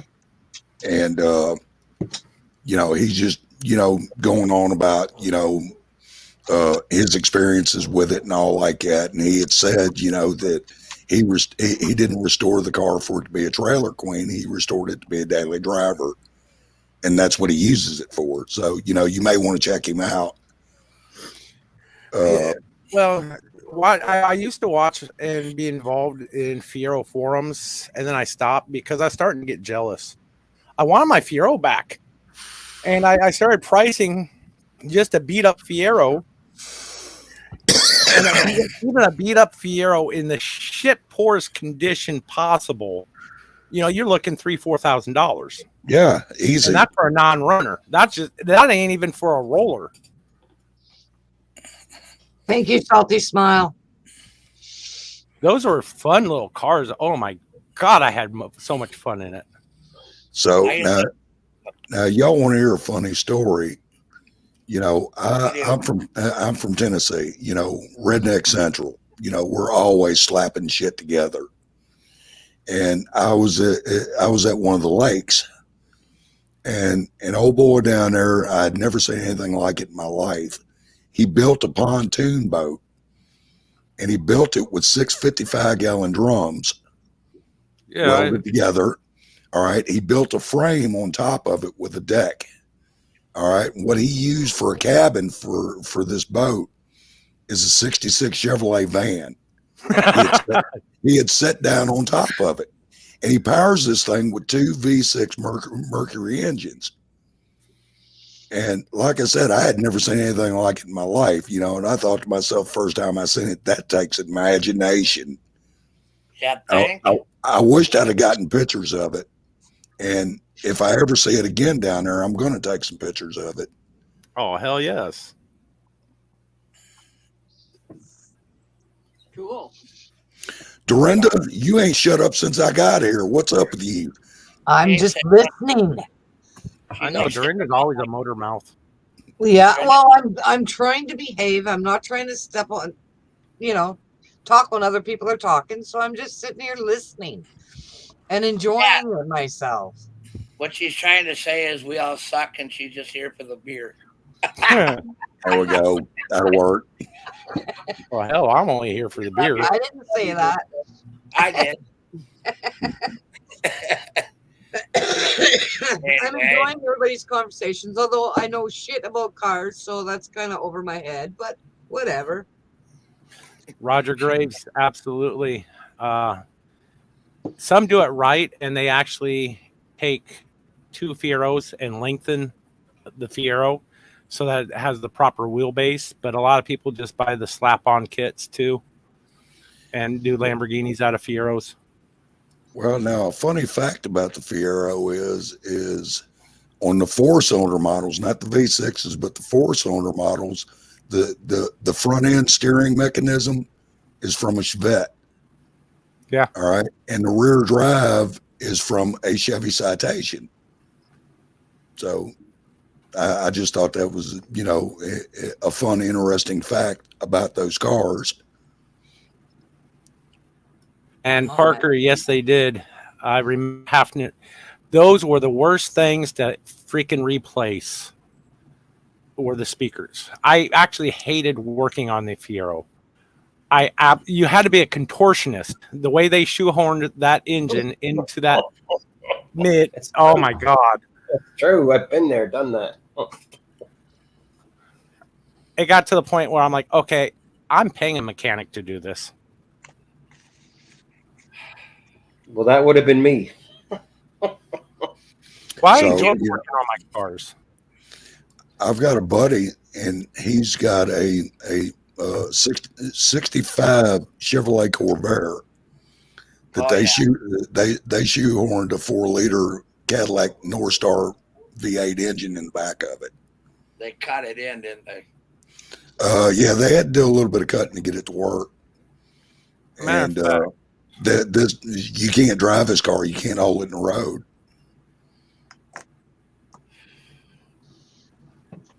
So what's But he did it. He had the car, and he had the drivetrain from an old Cadillac that was just sitting around. And it's like I say, we rednecks, we tend to cobble shit together just to see if it can be done. So why do it if you can't drive the damn car on the road? Because it makes one hell of a conversation piece. Oh, I guess that's a guy thing. Because Rob, was you going to say? So, well, I mean, you can drive it, you just can't get on it. Hang on a minute, Chris. What was you saying, Rob? I'm biting my tongue. I was being a shit, dude. Oh, okay. And it was just, I had a epiphany, right? They made all these new cars that you can't fix them. You really can't even work on them, right? Right. True. All the old crap that we had, we could fix no matter what. Baling wire, you name it. You know what I mean? Yep. And we put things together. We do some pretty much monkey rigging things together here too. A little jury baling rigging. wire and duct tape. Yeah, well, we live on baling wire out here. Yeah. Baling wire, spitting grease. Yep. But I thought about it. They really did. They made vehicles that are impossible to work on now because everything's that computer. And you can't even buy a rig right now without taking it to a garage because you can't get it right anyway. Well, that's not necessarily true. I'm talking about me. Oh. Yeah, I'm not talking about anybody else in the room but me, but I can't figure them out for nothing. Uh-oh. Most of the time with the newer cars, it's just replace it. Don't worry about the engine or anything like that. Don't worry about the mechanical parts. Just replace the computer. Yeah, but replacing the computer is really expensive on the rig. Or Oh, sensor. Just Yeah. for my exploder out here, if I were to replace that, the computer on that's $500 just for the computer. What model? Mine's $5,400 for the computer in most of my trucks. What model exploder? 99. 99 model. Yeah, but it's about to go to the Parker. Now is that 3-liter V6 or? no. The V8. Okay, so it's got the glorified 302. Yeah. pretty much. 50. E. Parker, thank you. I appreciate that. But no, the transfer case and the transmission are out on it.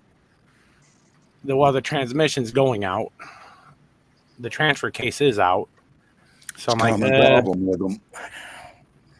it's time to go ahead and, I hate to say it, but I'm going to be buying a Chevy next. I'm looking for the right Suburban. I don't mean to laugh. The last Suburban I had was a 99 model, and it was a K2500, which means it's a 4-wheel drive.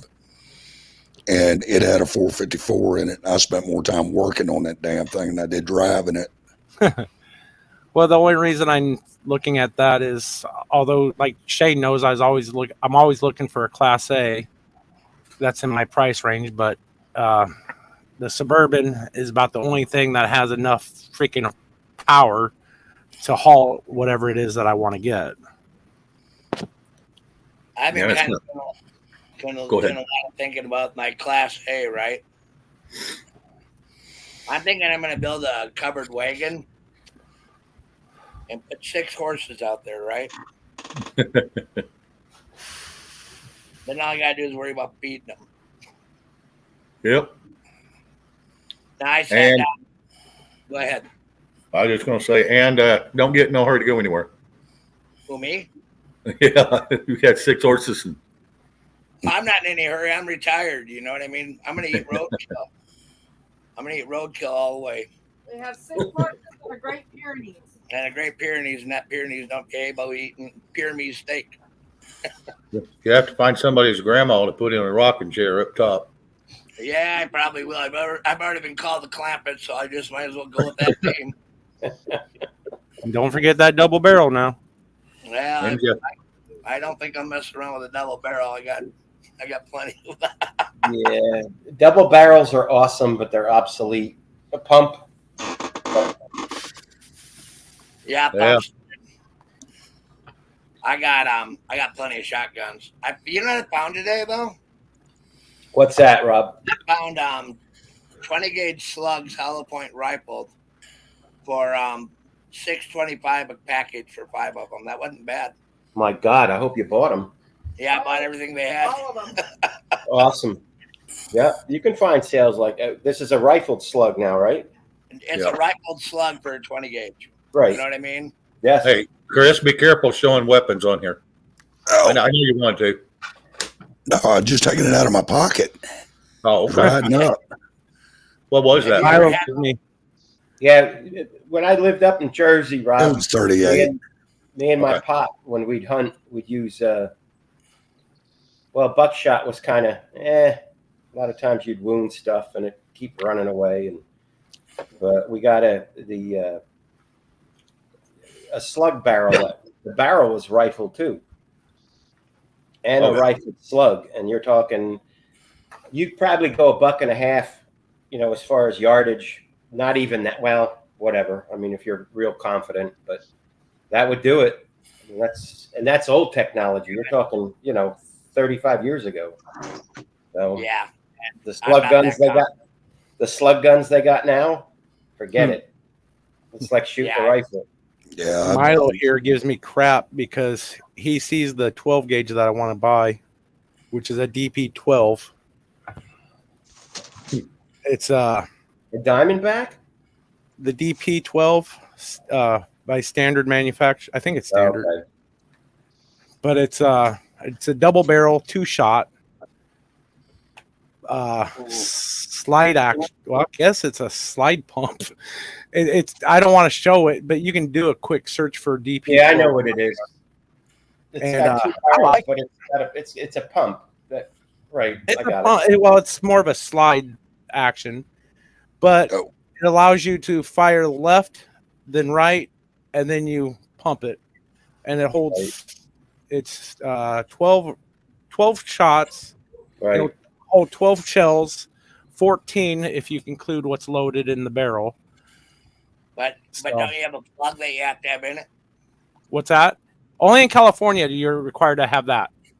Or Because- goose hunting. Or if you're hunting. Yeah, goose hunting. You can use it for quail and have as many shots in there as you want.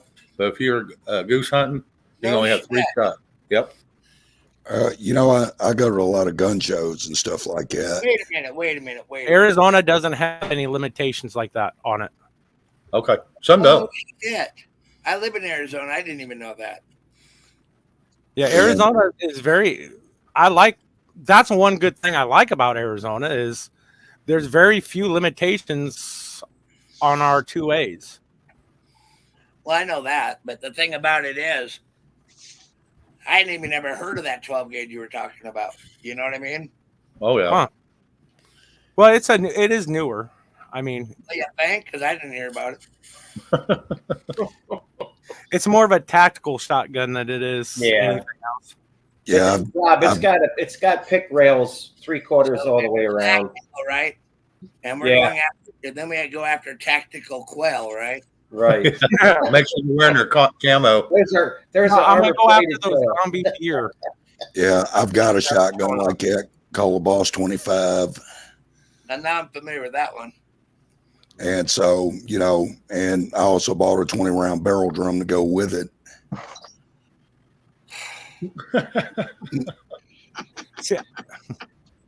Yeah, have that in the back Thinking seat of your car going down the road. I love that look, Rob. I love that look. Rob, I'll send you an email. Trust me, you'll be all right. So, Then he also gives me crap about the other gun that I have, which is just a simple 22 cal, but it's the Rough Rider 16-inch barrel, Oh yeah.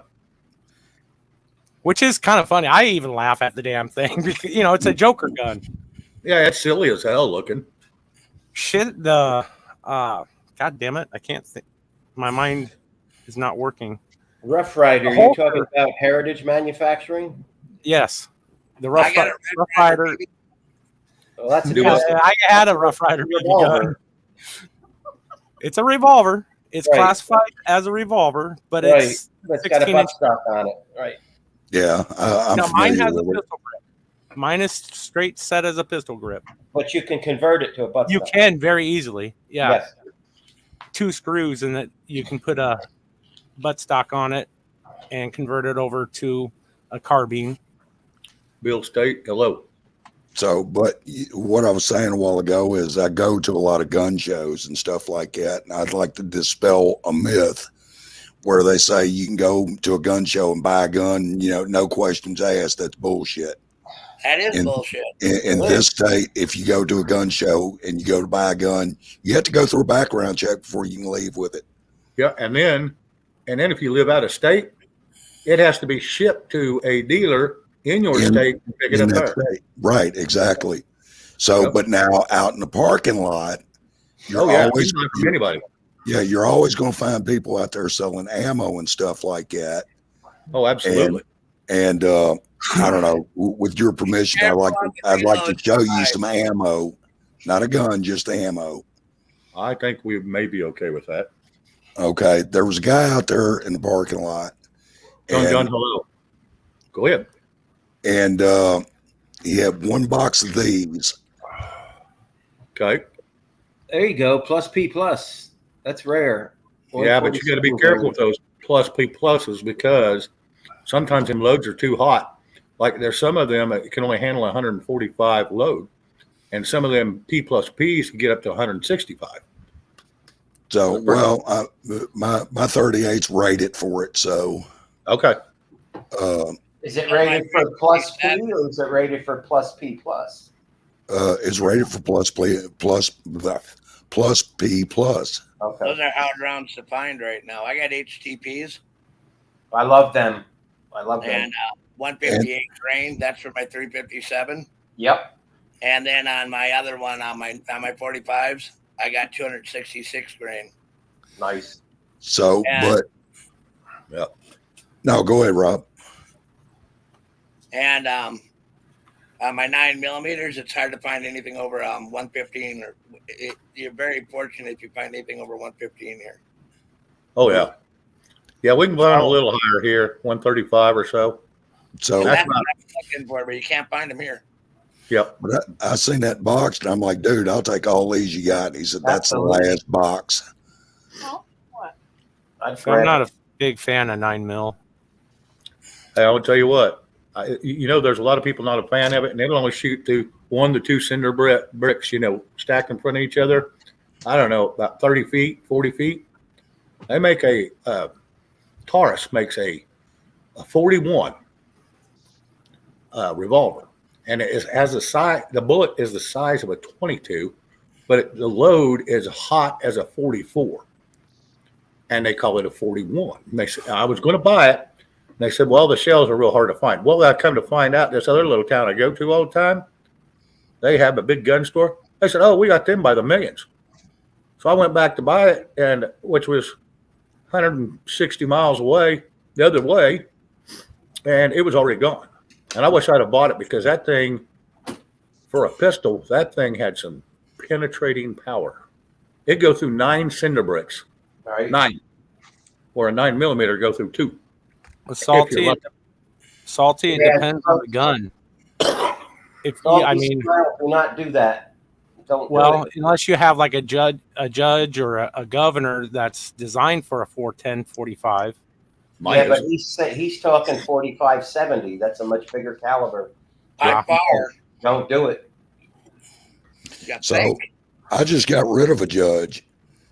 And the reason why I got rid of it was is you couldn't hit anything with Several of it. I couldn't hit anything with it. I mean, that's, that's either shooting long rounds or shells. Unless long rounds in it, that's for sure.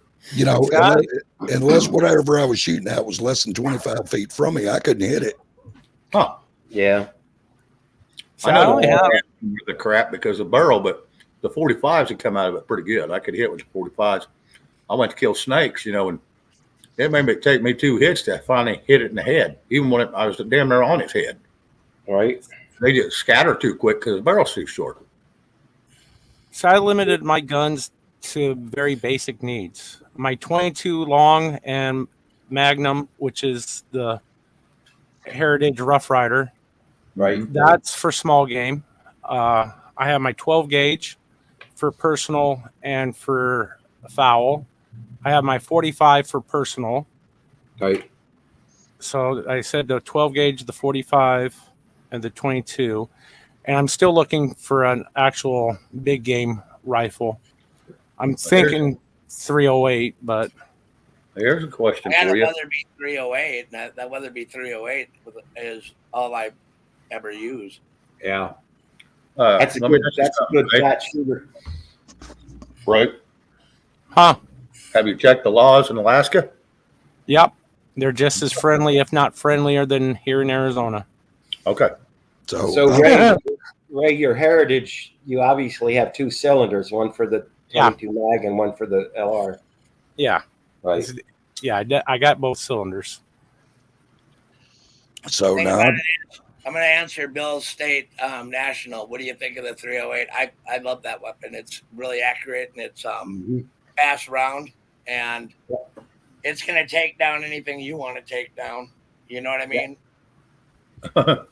And it's a flat shooter too. Yeah. Well, see, I've been on the verge between the 308 and the 450 Bushmaster.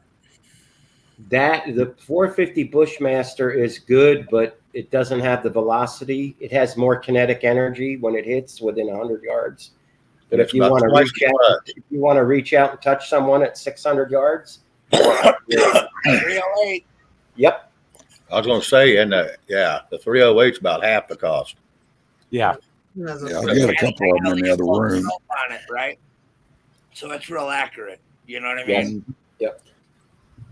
But they also, when I did the research for what guns that I do have, and I'll tell you what 45 I have, and each one of you gun guys is going to laugh, but I'll tell you why I decided on it. But when I planned my guns and started purchasing them, they're all attached to my go bag or my good bag. That's my get out of Dodge bag. I have the Rough Rider attached to it. I have all the other guns attached to it. So I have easy access to other than my 45. My 45 is a cheap high point. It's a high point 45. It's a POS. There's nothing. However, here's the thing with that high point, and I've been watching and doing some research. I've never seen a 45 ever take a bullet to the chamber and still fire until I seen it done with the high point. So one of the best pistols I own is a high point 40 caliber. Me too. So high point gets a bad reputation, and of course it's been converted. It's got a hair trigger on it. You sneeze at trigger and it'll go off, but you can hit anything you aim at with it. What do you got, Rob? Well, you don't have to say it, but I mean, high point. I got a 45 high point. Yeah. And I got another 45 Smith & Wesson. Nice. I've got 3 9mm Berettas. No, I don't. I'm just talking about high point. You don't have to tell me your. Okay. Well. A word of advice to anybody in the chat: if you've got a Kel-Tec Get rid of it. You think? They're garbage. They just opened up a new plant in Wyoming. Kel-Tec. Now that's the one with the triple barrel, ain't it? Yes. The rotating barrel. Yes. So, I didn't like that when I saw that. I'm telling you, they're garbage. I've owned 2 of them, and both of them were just, and unless you are looking forward to hearing the dead man's click, stay away from them. Yeah. You think? But High Point gets a bad rap, so that's all I'll say. Well, it's the design of it. The way they designed that 45 is funky. I mean, you have to drive that roll pin out just to remove the slide. Yeah, but it still works. Oh, yeah. Don't get me wrong. It just, I don't know. It's just funky manufacturing. It's cheap manufacturing is what it is. Well, okay. Let me ask you a legitimate question.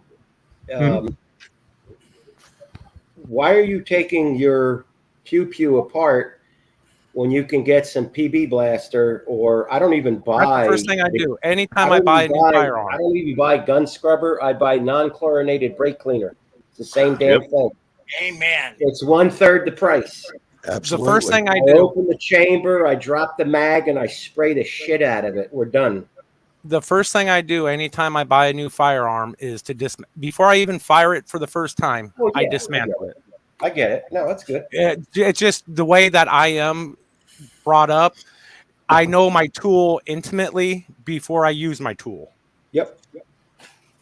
Yeah, Rob, I took that the same way. Ray, I wasn't talking about on the initial purchase and break-in. I get that.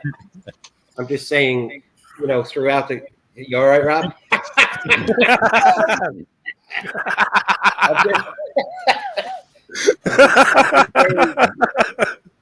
I'm just saying after, you've broken it in and you've got maybe 200 down the pipe, you don't have to break it down every time you use it. Oh, no. Yeah. I use a... That's a new way of lubing your gun. I guess so. It may end up a sticky mess later. And Rob, this gun oil. No. Rob, after I said what I said, I knew what you were thinking. I'm sorry. I'm human, and I thought it was fun. It was one of those things that once it comes out, you realize how it could be taken. I took it there, brother. Now, one of my arms. I did too. General purpose cleaning, all I use is a rope, a snake, to clean all my guns with. A horse snake. Yep. Yeah. Get them at Walmart, anywhere. Yeah. So back to your original statement, Ray. You're putting all this in your bug out bag. Why were you thinking people were going to criticize you? Well, with the High Point, because that's all I've gotten about. Okay, I got you. No, you're fine. There's nothing wrong with when that. it comes down to my reasoning and the guns that I've chosen, nobody's found fault with them. No, I wasn't talking about your reasoning. When you said you're going to laugh. You'd laugh because most people don't think of High Point as a decent gun. I'm like, well, they used to be crap and they got improved. I mean, I would recommend anybody starting out with their first firearm for self-defense. Mm-hmm. Get yourself a High Point, whether you get the 9 or the 45. Get a High Point. They're simple made. They are going to go through hell. Starting out should be a revolver. If you're starting out with a revolver. Yep. And if that's what you're going to do, start out with something that won't tear your arm off. Right. 38 special. 38 special, 22, 32, whatever. You know what I mean? Well, I would probably be like Robin. I would actually say 22 and just go plating for a little bit. Why not go plating? Or 22 mag. It's better. But 22 mag will take down an elk. Oh, absolutely. Y'all want to laugh. My great grandfather used to shoot deer up in Connecticut with a 22 long rifle, and he took many deer. I believe that. Because it's just placement of the shell. Placement of the round. Shot placement, exactly. But no, I would tell people to get out and get familiarized with it. Go to the safety courses, right? Yes. And get comfortable with the rounds and the weapon. And you don't have to be John Wayne. You're not going to go out and shoot 100% all the time, but you can build yourself up to it. I'll just step out the back door for that. Yeah.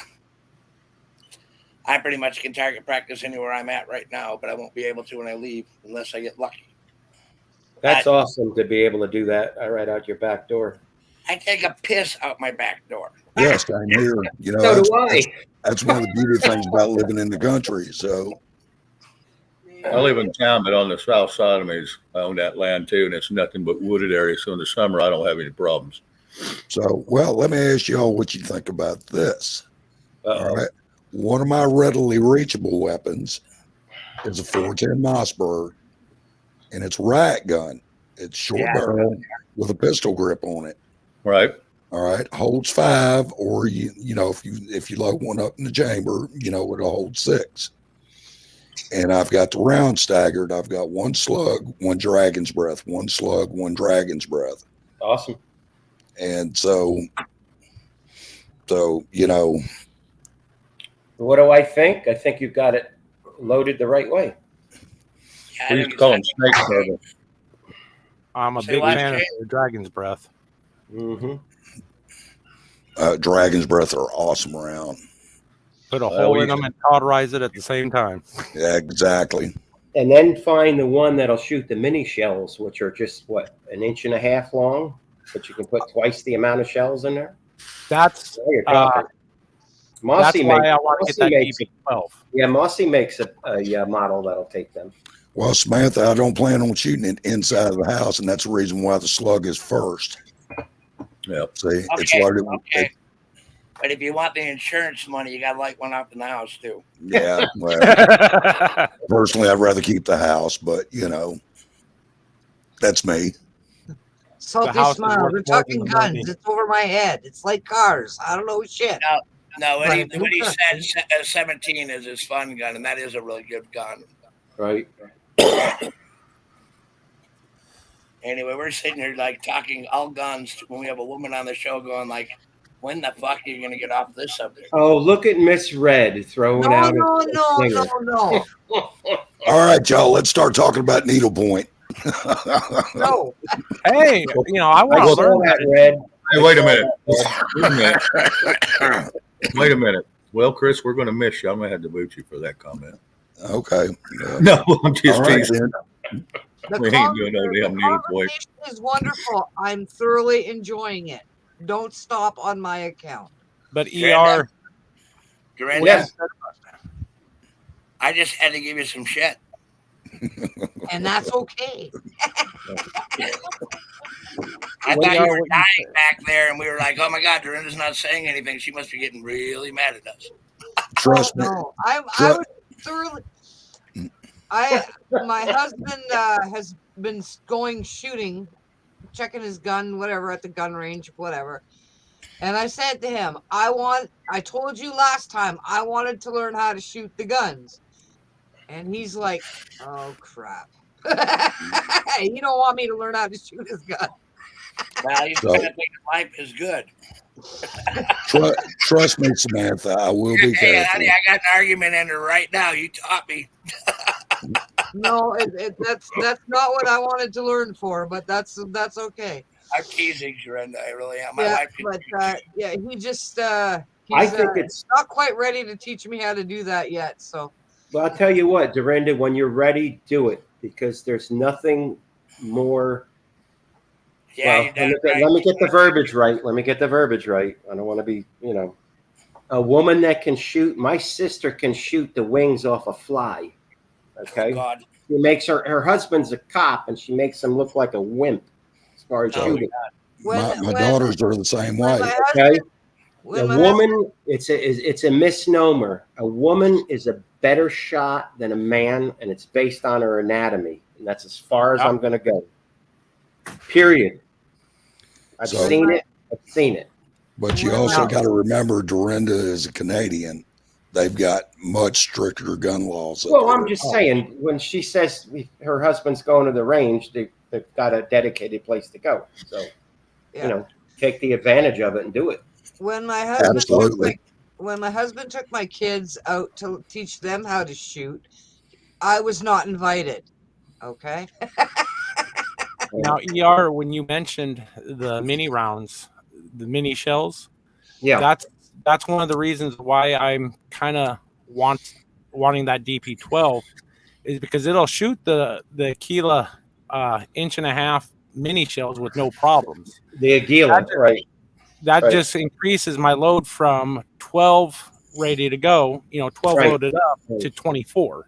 But you do 26. realize though that if you got an 870 Remington pump, they do make an elevator that will accept all of that. In other words, it's a slip-in, it's an easy fix.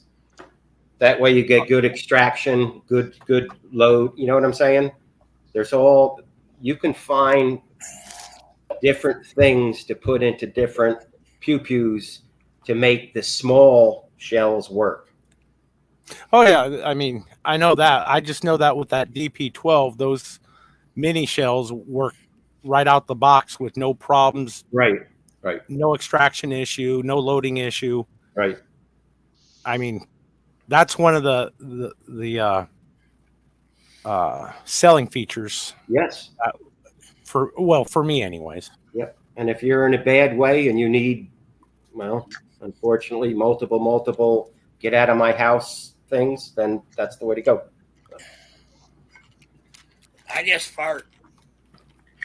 What? Yeah, you're talking about pew pews. Shit, that'll clear out 20-30 square miles. I All just right. let one rip. Y'all ready for another stupid joke? I just Sure. told one. Sure. Yeah, it can't be any stupider than Rob, so. Hey, thank you. That makes me feel a lot better. All right. These two little girls are sitting on a corner and they got a red wagon with a sign on the back of it. Says, "We move anything, $1." Well, this old drunk was stumbling down the sidewalk and he finally got up to where they was and he stopped and he's wobbling back and forth and he reaches in his pocket, he pulls out $1 and he hands it to one little girl and says, "Here, move her my bowels." One little girl looked at the other one and said, "Write this bastard out a receipt while I kick the shit out of him." Yeah, not bad. I got one that's very stupid. To redeem myself. Because, Rob, this definitely stupider than yours. Now, first of all, I have to apologize to all females. I have to double apologize to blonde females. Don't Why forget did the my little- apology. Okay, I'm ready. Why did the little blonde girl put a dead goldfish in her pocket? Because she wanted to smell like the big blonde girls. Yeah, I'm going to leave that one alone. Me too. That's about as bad as back in the 70s. That was, why don't women wear odor eaters? You know, those shoe slip-on things? Yeah. Because they keep crawling up their legs. Well, alrighty then. Rob, you mentioned the 308, or you were talking about the 308. And my daddy was in Korea, and for a long time. And it wasn't too long ago we found out what he really did, what his designation was, and he didn't talk a lot about it. But he said he was a tank retriever. He'd go out, pull tanks in and all that. And he started out as a airman, where he'd drop out of the C-47s and all that. And he messed up his ankle, so they moved him over to that. Anyway, long story short, turns out he was recon. And I'm like, really? And, my family would never push him to talk about it, but he finally started to open up. And well, you know what recon is. You're basically go out, you're the target, you know. And he had to go to Japan for a little bit of R&R. Okinawa. And he had the Garand. That was his weapon. The M1 Garand was a great weapon, though. Yeah. And the one thing he told me about, and that was the 06, but the one thing he told me about the 308, and he could never understand why the U.S. Army went away from the M14 and went to the M16 with the 5.56, because my father was in love with the 308, and he said it was a better weapon. It could reach out and touch someone a lot better, and it's just, you know what I'm saying? And it was just, it's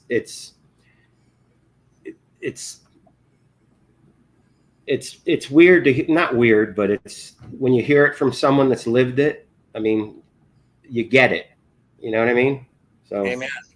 I just thought I'd add that to the 308 conversation. Well, here's the other thing. Your grandfather was a hero.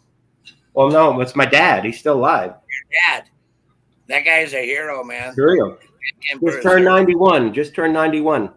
And then I found out, Rob, I just found out he had two bronze stars and one silver star. Never said nothing to nobody. Well, people don't talk about that shit. No, I know. But hey, was your dad a Marine or in the Army? He was Army. So he was probably he was part of the Screaming Eagles. Yeah, 82nd Airborne. 82nd. But then when his foot got screwed up, then he went to another. They pushed him into another. I understand. Yeah. Well, you know, your father's a real hero, and thank him for his service. I do. I got pictures of him. You know, when they go on break and they'd have these pump shotguns, and in Korea, you know, they'd go out and hunt the ringneck pheasants in the snow, and all the guys would be around. I got all these black and white photos of them, and it's just it's surreal, you know, as you have yourself given to the country. When you see what your dad has done, it hits home. Sure does. You know what I mean? But it instills a pride in you. You know what I mean? Yep. And that's a man. You know, that's all I'm going to say. That's a man. That's a real deal. And I'm glad you shared that. You know what I mean? I'm glad I did too. Thank you. He was just, I was going with the 308 thing because and he still owns 308s. He loves that. Amen. Amen. I can't give it up either. You know what I mean? I can't give up my 308. But you know what? That's a man. And when you have that kind of story to share, you should. You see what I mean? Because it's a real deal. It's a truth. And it reminds me of a better time. You know, I went pheasant hunting all the time when I was a kid back home in Minnesota. Mm-hmm.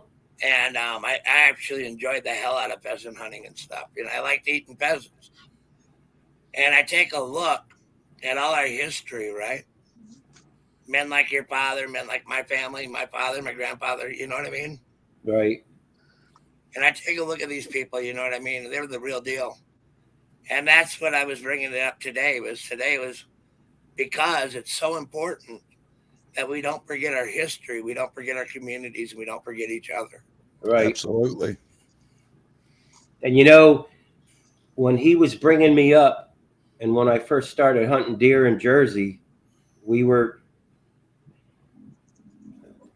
scoping out a field, but we were off the field. We were in the brush, whatever.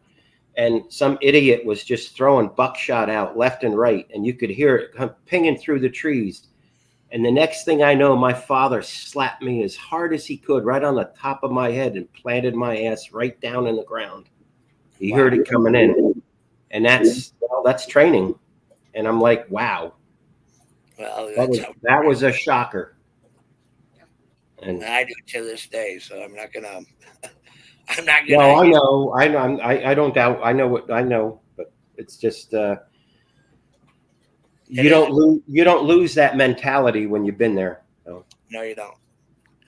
All right, ladies and germs, I'm gonna have to step down. So Okay, Chris. Good night, I've, Chris.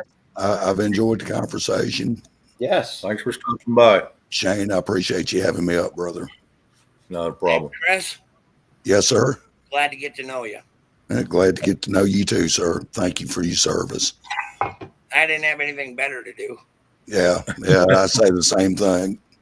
Being retired and all. Y'all be good. We'll see you. You See ya. bet. Bye, brother. Have a good one, Chris. Good night. I sat down here and I think about all this stuff, right? Hey, Emma, Chuck. Hey, Chuck. Glad to have you here. Hey, Chuck.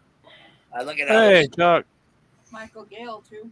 Michael Gale, glad to see you again. How you doing, brother? When I sat down and we were talking about what we were talking about, you really hit home with me, Eric.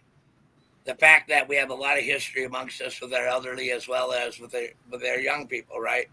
Yeah. And if we could start sharing notes with one another, we could probably end some of this division. I hope That's so. for 2 weeks. Oh, 2 weeks now. I thought it was only a week. Wow. Son. Yeah. Oh, That's wow. screw tube for you, right? Oh, yeah. Dang. Damn, Fun. Chuck, I thought it was only 7 days. Yeah, I did too. That sucks. And you know, one last thing about this, Rob. My father's next door neighbor, who's a Vietnam veteran, he was a gunboat runner. He'd go up and down the river. Yeah, and he's an awesome dude. And he took him on a freedom flight up to D.C. Wow. to see the Korean War. War Memorial, yeah. Yeah. You know, it's a one-day deal. Everything paid for. It's awesome thing what they do for the vets. So That Oh, my is, I've never seen that on World War or the Korean, nor have I seen the World War II. You yeah, know what I mean? it's where they're all in the ponchos. They're all in gray granite or gray concrete, but they got the ponchos on, and this Hawk. that was awesome. Hey, Hawk. Good evening. Chuck. It's Hello, Semper Hawk. Fi. Hawk, Chuck. welcome to the panel. Hi, And Mike. then too, good evening. Hey, how you doing, brother? Doing great. How are you? Still not feeling too good with me. Hey, it's still here. Chuck, I dropped the link if you want to come up, bud. It's good to see you, brother. It's good to see you. It's good to see you too. Good to be seen. I wonder why I didn't have many showing up tonight. I guess Trump was Trump? going. Yeah. You know, Jesus was the first person censored. Oh, yeah. Actually, no. I should retract that. His cousin John, who we know as John the Baptist, was the first person censored. The second person censored was Jesus, and then the third was Nicodemus, because Nicodemus went in with all the information that he had gathered on Jesus and all the works that he had committed on the earth, and they drove him out of the Sanhedrin and out of Jerusalem and all that other stuff, you know. So censorship has been around for a long time. The question is, how do we get around it? Well, you know, you can make up code words and things like that, or take it on the chin. Make another channel, and then another channel, and then another channel, and then another channel. Never let them win. Ever. Never. Now, those of you that follow a particular board, it said on that board, never leave the battlefield. Amen. Okay. And this Amen. is the largest battlefield that there is, Absolutely. because of the fact that this is where the liberal hive mind comes to. Yep. And the only way that we change those minds is by presenting information with factual documentation, and we lay it all out in front of them, you know. But never, ever let them silence you. They can take down a channel, but have another one waiting. Chuck, I love you, brother. I love what you're trying to do. You know, 6 months ago, you were a little apprehensive about jumping on that bandwagon and everything else. But brother, in the last 6 months, I have seen a growth in you that goes a lot farther than a lot of the podcasters that I have had the pleasure of meeting and talking with. Keep doing it. Keep going. Make another channel. Get friends to make up email addresses and help you make channels. And you keep going and keep going and keep going, because what you're doing is you're laying truth out there. And that is what is important. It doesn't matter whether you have 10,000 followers or 100,000 followers or just 10 followers. If 10 people hear your message, then that's going to be 10 people more that are going to be turning around and having a conversation with 10 other people. You know, every person that you get to listen and to understand and to comprehend is then in turn going to teach someone else. So, brother, you keep going. Don't stop for nothing. And I'll shut up now. Appreciate it. I wondered what happened. That was that night. I think it's something to do with the show where I lost fucking connection and ended up losing internet. I think I really pissed somebody off somewhere. Oh, they definitely did. There's no doubt in my mind that YouTube does DDoS attacks. I'm telling you right now. Okay. DDoS attacks can affect your, first off, your modem, okay, and your IP. But if they hit you hard enough, they can actually blow out what is at the cable company or the so like for instance, I have CenturyLink where I am. So it's basically based off of telephone line, right? So there's a panel about 1.5 miles away from where I live where they will target that and blow it out. And not only does it take me out, but it takes like 3 or 4 of my neighbors out too. And then the technician will come out to everybody's house and find out that there's absolutely nothing wrong with our equipment, that it is on this board. It's because they send a surge of power to it and they blow it out intentionally. YouTube is as corrupt as they get. They have all these super high techie brain people and everything else. You think we can't figure out what you're up to? You think we can't figure out that you're messing with us and that you're trying to silence us? We know this. When this is all said and done, YouTube will be worth nothing. Will be worth nothing because every person who got censored is going to be able to turn around and join a class action suit and sue the hell out of you. You think you've made millions and millions and millions of dollars off of us and what we've done? Wait until you see what we make off of you, because what you have done, you know, and it's that simple. That's a whole lot of civil rights violations. That is 100% accurate. You have broken constitutional law, and you should suffer for that. Amen. Yeah, I didn't realize it, but I noticed the announcement I got on my phone the other day. It said that there was an outage. I didn't read it correctly. It was a local outage. I've never seen it say local outage before. So that tells me it either whatever it did it to my modem or the pole, or like you're saying, somewhere in this vicinity. So I'm just wondering if they did it and it caused it to overheat and it had to go through a cool down, or if it went through a reset, or. Well, in most cases, they have to replace what equipment gets hit by that power. You know, basically like they overclock it. Yeah, well, it's like it's like if you plug too many things in your house, and then it'll blow the fuse. That one particular fuse, that one little glass fuse, is more than enough to. I don't know if you remember the 5 amp fuses and the 10 amp fuses, the 15 amp. You had to screw the damn things in, and oh man, that was a pain in the ass. Nowadays, you got breakers, you know. But with the cable company, they have to, or the internet companies, they have to go in and they have to repair these things.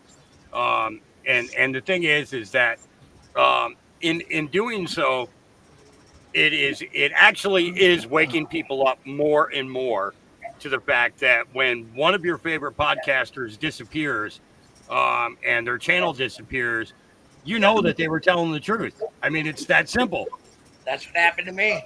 You know, with YouTube, I put up a bunch of border footage from down here. Yep. And they didn't even play it, and they gave me a strike. I resubmitted it on another form. They struck me again. I resubmitted another part, and then they struck me out and tore my channel down. exactly what happened to me. Yep. All my content was deleted. Yeah. See now. Okay. So were you using StreamYard? I was at the time, yes. Okay. So you can go into StreamYard and you can download all your prior recordings. They're all there. All you have to do is when you open up the StreamYard, you have the option to click on past broadcasts. Click on past broadcasts. Download them all. Download them all. And then what you do is you turn around and you re-upload them. Yeah, depending on your level you have, and you get 50 hours, I think, for the first paid version, and it goes up after that, I think. Well, I had the paid version. Yeah, I had 100 hours, banked up, and but I have 5.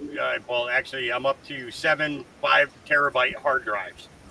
And after I get done with the podcast, I automatically download it and save it because it's going to be easier for me to take that and somebody comes over, I can sit them down in the recliner here.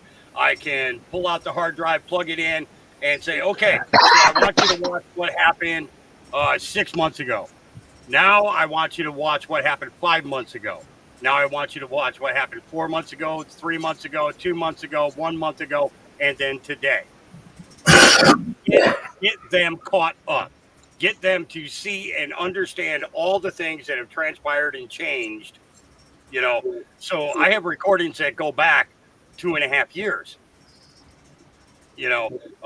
That's when I discovered StreamYard, and so everything before that I lost. So I've been recording on YouTube for going on 17 years.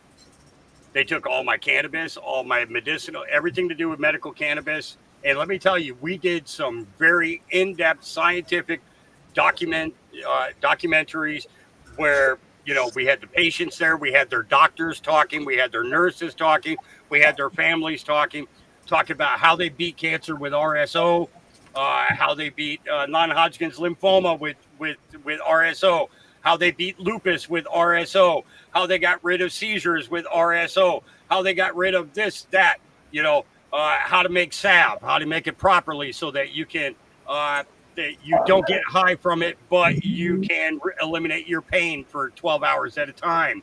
All these different things. We had all of these. Those videos I can never recover. I can never get those back. But everything that I did through StreamYard, I am saving onto those hard drives, and it's your material. It's everything that you put together. So like those prayer-a-thons or the prayer sessions that you were having on a regular basis, that fine young fiddler that you had come over and play for you and things like that. Those are all things that could be saved, and then shown later in order to get people to understand how long you've been fighting this fight and why you've been fighting this fight, and all the people that support you. They begin to see all of these things.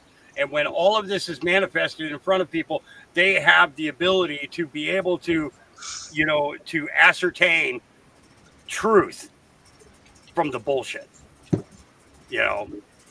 It's don't give up. Don't give up. You just keep going, keep building, and now I'll shut up.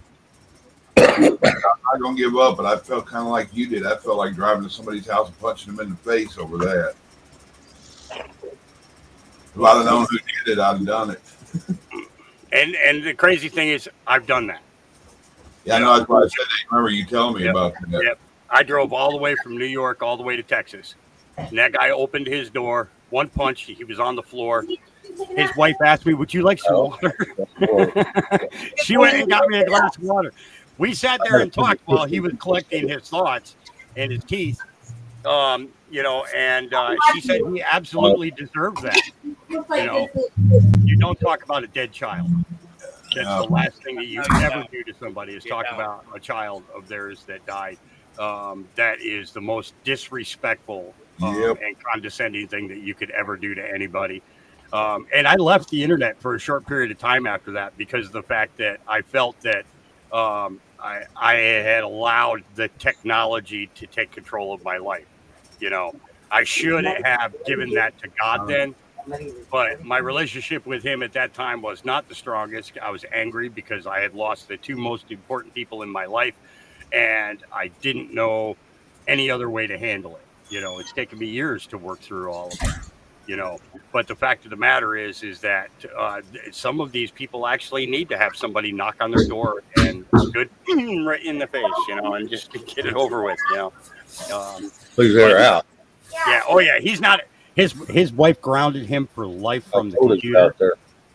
I see her all the time on the internet, but he is not allowed on the computer at all. She told him, if you get on a computer again, I'm divorcing you and I'm taking everything. And he's never gotten on the internet since. Yeah, they say on what is it, Yellowstone, that every now and then somebody deserves a ride to the bus station. Yep. Yeah, I told Shane and everybody else I had a video that I've been putting off for like a week. I said, I know they're going to get me over this. As soon as I played it, this shit started happening during my show, and it went. And then no. I have all the border footage on a terabyte, and I have even the filming when Jerry John went down. What happened? Yeah, I'm going to make it known. You know what I mean? Upload that onto BitChute. You can only do, I think it's 2 hours or 2.5 hours. I think 2.5 hours is the max time. But start uploading them on BitChute. Start getting that information out, because it's what you do to help support those that are in fact fighting that border war, in showing Americans, the extent in which these guys have done in order to protect their scheme of bringing illegals into this country. That's just more and more information that you have. And so I would upload it on either BitChute or Rumble, put it up on one of the two, or even on both. What you do does not have to be a live broadcast. You can, do it as a premiere. And the thing is you can do a premiere here on YouTube and then just tell people, on that premiere, listen, this is being released on BitChute and on Rumble. Here are the addresses for each of those. And, and just lay it out there. This is not the time for anybody to be silent. This is not time for anybody to walk away. Well, you said something just a second ago. You said you can only upload 2 to 2.5 hours. Well, there's a difference. If he's got more than 2 hours, you can actually also make a part 1 and a part 2. Oh, absolutely. And that gets the whole story out. And everybody, if they like what they're seeing, will come back and find that part 2. Oh, yeah. And guess what they're going to do? They're going to share it. Yep. And then they're going to share it. And then they're going to share it. If you think about it, one video hitting a couple of hundred people the first time, hitting a couple of thousand the second time, and then reaching tens of thousands after that. So never give up. Hey, I had a question for Ron real quick. Hey, Ron, when we know you're out there near the border and stuff, and I don't know if you've seen it or not, but I've heard that the ranchers out there have been finding prayer rugs. Have you seen any of that? Yeah, the thing about it is, I was trying to bring this up once before, but I got cut off, right? We're not only seeing prayer rugs, we got people coming up in ghillie suits. You know what I mean? Mm-hmm. And I was in the military for a long time, so I can recognize shit like that, especially it's out of place in our area. You know what I mean? Right. When I tried explaining all this shit, everybody went off and wanted to talk about food. And I got pissed off. You believe that? Oh, yeah. When I sat down there, and we brought it up on dead people. We found the rainbow fentanyl, and we brought a lot of them back.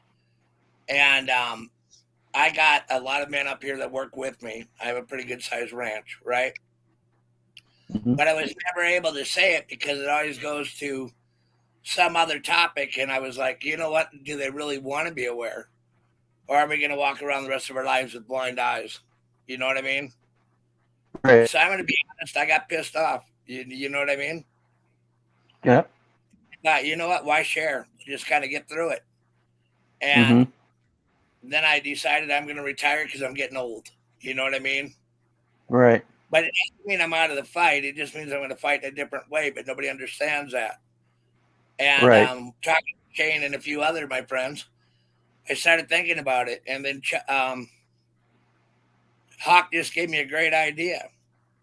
We'll tell the story. There you go. But I was sitting here, you know what I mean? Yeah, and And you said you found fentanyl too?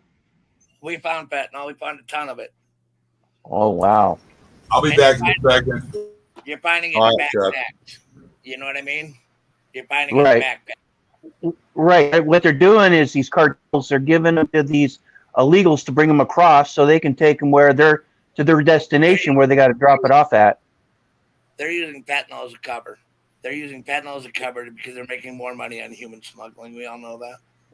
And we know where the fentanyl's coming from, and Amen. it's actually they're finding out it's actually a chemical war to give to our children to kill them to deplete Americans. So it's not really it's a drug, but it's not a drug for recreational use. It's for killing Americans. Yeah. That's exactly Oh, yeah. what it is. And, I tried saying that too, right? Robin, Louise, I don't know what you're thanking me for. Just mentioning whether you had a 2-hour limit on, or if you could Oh. split it into, it wasn't per video, and you answered that question. But when I sat down here, right, and I thought about all this shit, you know what I mean? And I've been riding down here. I've been in it for 5 months. Most tours only last 6 months. You know what I mean? Right. And I got to the point with the thing. Go ahead. No. Go ahead and finish what you're going to say, and then I want to give some kind of news that I don't know. It's not 100% for sure yet, but it's some big news. But go ahead and finish there, Ron. I don't want to cut you off. You can. I No, pretty it's all right. I pretty much said everything I wanted to say, but see, now that Hawk came on and kind of told me what I can do, I'm just going to do that. There you go. I am going to start another channel. It is going to be Rob Retbet. And I'm not here to self-promote. I never have been. But there is a time in our life when we need to get united and have our eyes opened a little bit. Right. And I agree with all that. And thank you so much, Hawk. Yep. Good job, Hawk. Hey, I call it as I see it. One Marine to another. We were taught combat strategies. Amen. This is just another different type of battlefield. We adapt. Yep. And we That's overcome. right. That's what Marines do. So, but M82, go ahead, brother. Yeah. Now I heard some news. It's still not valid yet, but I had heard that the leader of China has been arrested by his military. Now this is what I've heard. It can't be validated quite yet, but this is what I've heard. I saw a video about that earlier. I can't remember where. It could have been News with Z-Man's show. I'm not sure where. And they actually had a video showing the line of military on the highway. vehicles. Right. Yep. Exactly. Military on the highway. Yeah, there was 39 miles of military vehicles on the highway. Right. 30. And I guess there's a video out there. I haven't seen it yet, but in handcuffs, arrested by the military. So either, so I'm not going to comment. I don't know. Yeah, right. I'm just putting it out there. This is something I've heard. It's still early. I can't say 100% yet but this is what I'm getting from somebody I know that I hear, and he's really on top of things. And but he's also said he's not going to say 100% sure, but this is what he's getting. And so we'll find out here hopefully pretty soon. Yeah, we will. It'll be international news before you know it if that happens. Right. But that does show the video like Durham was saying with I don't know, a lot of military heading towards that way. So that'd be an indicator, but I still don't know. You know what I mean? yeah, right. And when I sit down there and I look at that, you know what I mean? I wait for verification. You know what I Right. mean? Exactly. I'm just putting it out so that way if anybody hears about it or want to do a little bit of digging or something like that, that's something you could do. Well, I got two things to say real quick. One is 39 miles of military for one guy. Now, okay, maybe he's got lots of protection. Okay. So I can understand that. The other thing is Pamela Barone. Hello. Hello, Pamela. But the thing about it is, I don't like to overanalyze until we see everything. You know what I mean? I'll look at the facts. Right. I want to, and I'm not dismissing what you said at all, Mike. You know what I mean? Yeah. Right. And I wouldn't do that, because you're a fellow vet, And when I look at it, I really hope that happens. Make about it, right? And Pamela Barone, we are so happy to see you. You've been a great friend of my channel when I had one, and you're a great friend of mine too. And kudos and thank you for being my friend. Here's the thing, right? I take a look at all this stuff and I analyze it. I had a melting pot of crap on my brain when I got knifed and all this other shit went down, right? And I'm not even bitching, you know what I mean? Mm-hmm. But I take a look at all the information they try to hide from us. Right. And they struck out my channel. I didn't give a shit. You believe that? I thought, I'll just quit. You know what I'm saying? Mm-hmm. Because I got kind of tired of all of it. You know what I mean? And then the YouTube bullshit that came with YouTube. Right. And then watching everybody always split in half over nothing. You know what I mean? In a time that we need to unite and stand strong together, we've got to get to the point where we do stand together. Right. On the night that Christ died, but it was taken to Gethsemane, all of his disciples were asleep. And Father said to them, he said, why have you forsaken me in my time of need? Right now, we're Americans and we're in a time of need. And the need that we have to do is to bond together, stay with the truth, protect our Constitution, protect our rights, and most importantly, open the lines of communication. And remember, we can agree to disagree. It's okay. You don't always have to agree with everybody. But one thing we can do is talk to one another and work for a mutual resolve. Hawk made a valid point. We're all vets here. Mm-hmm. If we didn't work together, we'd always fall apart. But we always adapt, improvise, and overcome. Absolutely. And it's actually, but the point is, it's how we work together. Now, we got a lot of guys out there that say they'll do one thing and do another and whatever. You know what I mean? We don't have to worry about that. Mm-hmm. What we have to worry about is standing strong together and building these communities up that get strong, that have faith and can hold the line. And I think with Hawk, he's right. You have to hold the line. You can never quit. Mm-hmm. I think that's what he's telling everybody, right? Yeah, we have all these dividers coming in. They want to cause trouble. They want to cause this. They want to cause that. And the whole thing that happens there is all we are is divided. We've never accomplished anything. You see what I mean? Right. And we got to work at accomplishing something. Yep. That being said, I'll shut up.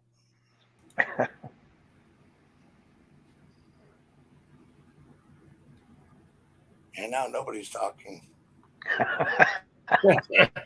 That happens sometimes. People just absorb everything that they just heard and breathe for a minute. It's sometimes that's what you got to do. It's it's there. The idea. I had a conversation with a group of people the other day about hopium. And I said to them, what is wrong with hope? And well, they said, well, because if it doesn't come to fruition, then basically we just, it's like having a circle jerk. And I'm like, amen. And I'm saying to them, this is the thing, is hope stems from faith. if you have faith the size of a simple mustard seed, Amen. and you can move a mountain with that little bit of faith, okay, then Amen. what's wrong with hope? There's absolutely Right. nothing wrong with hope. And anybody who Right.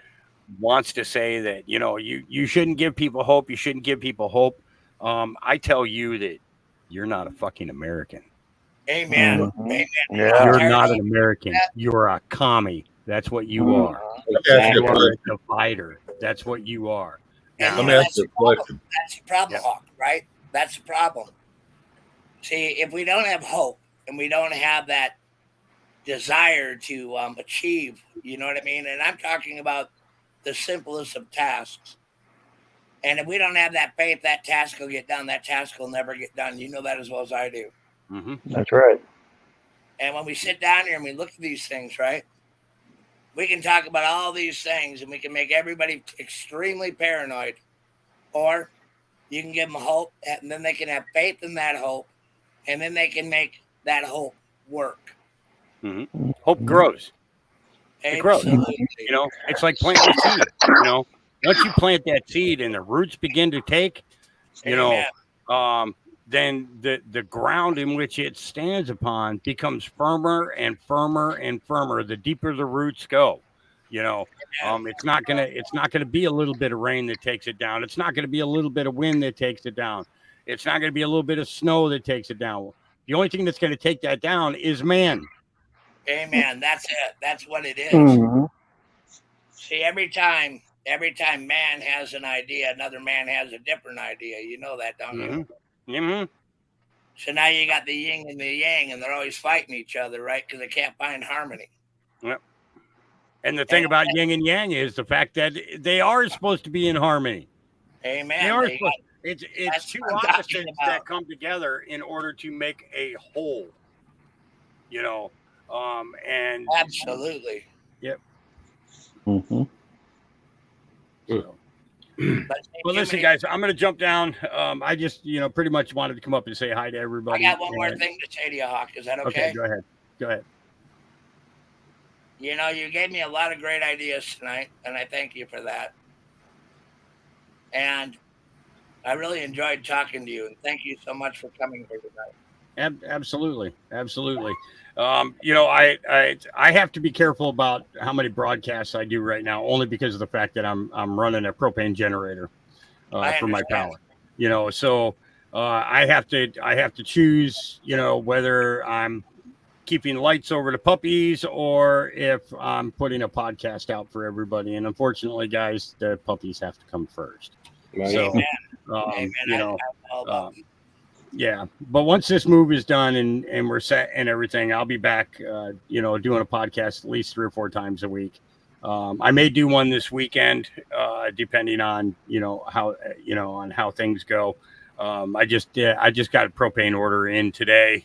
They just delivered it. And, so I'm, well, I'm going to have to go out there and change tanks here in a few minutes. So, cause I got it on a timer. So I'm pretty good at keeping up with it. You know, but, you know, it's the idea, guys, that, we don't stop because of the little things that get in our way. We stop when God tells us that we're done. Amen. Amen. And he ain't said to shut up yet. No, he hasn't. He ain't said that. He, you know, Right. and I'm going to stand by that. He hasn't said to shut up yet, and I'm not gonna until that time comes. That's right. Amen. Can I ask That's you one right. more thing, Hawk? Shoot, go ahead. Think I should start my channel again? Absolutely.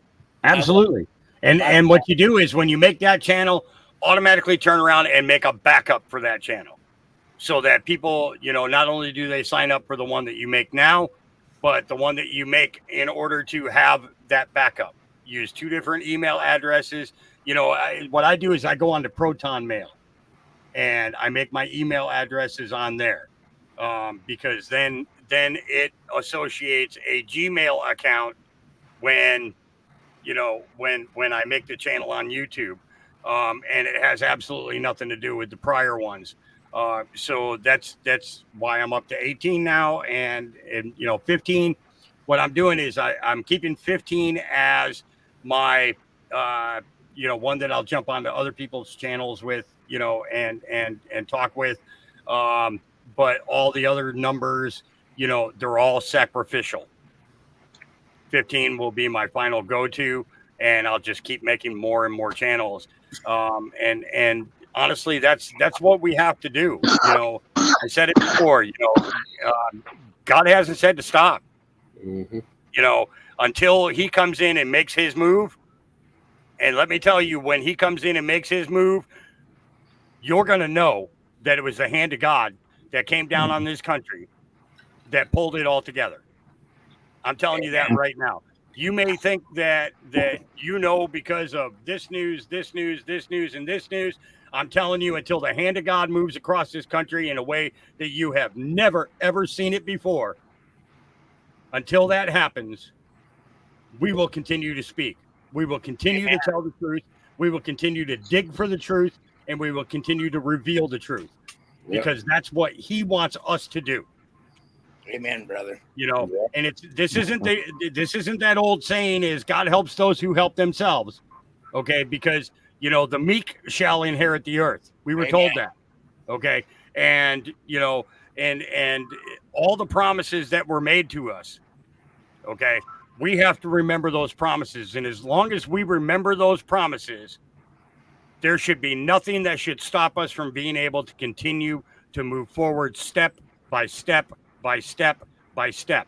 Because every time a message is delivered, that's one person that hears. One person that hears it that tells another person, that tells another person, that tells another person. And we keep going. God bless every one of you. I'm going to boogie out of here. Love you all very much. Semper Fi to you Marines in the chat and here on the panel. Semper Fi, God bless everybody. Take care. Right on. Yeah. That was great, Shane. Yep. That was great. We needed that. Oh, yeah. And not only that, Hawk's got a big point, and I've heard him say it many times. If you're talking about a multiplier, well, if only 5 people hear your message, and then they tell 5 people, well, there's 25 people. And then 25 people, you know what I'm saying? It builds and builds and builds and builds. A little number gets big very quickly. Amen. You get a channel, Rob. You get a channel up. We'll definitely subscribe. I appreciate that. I had a channel before it was Hardlock, right? Right. Hardlock Survival, and we got struck out because we were going to put up a bunch of border shit, and they took us down before we can put it out. And I had a pretty big channel too. You know what I mean? But I'm sitting here tonight, and I'm going to tell people Rob Retbet is going to make a channel probably in the next couple of weeks, but I'm only going to put a little bit of content out because I'm moving. And I'm working with Shane, and because we talked about it, right, Shane? Yes, sir. And tonight we came on primarily. I'm glad I got out what I got out.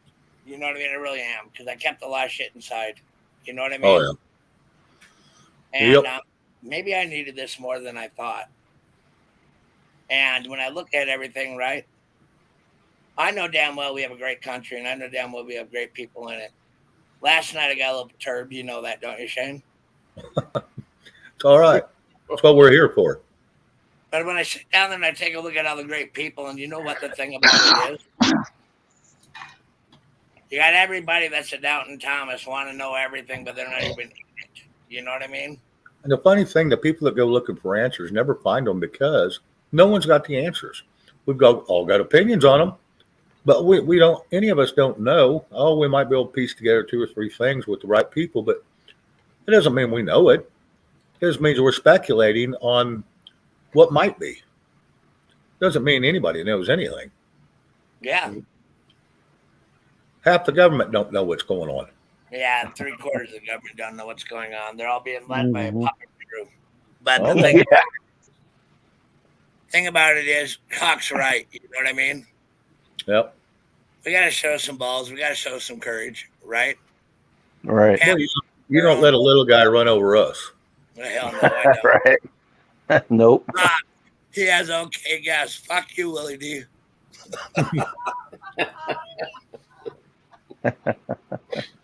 Oh, Willie must be hard at work tonight. No.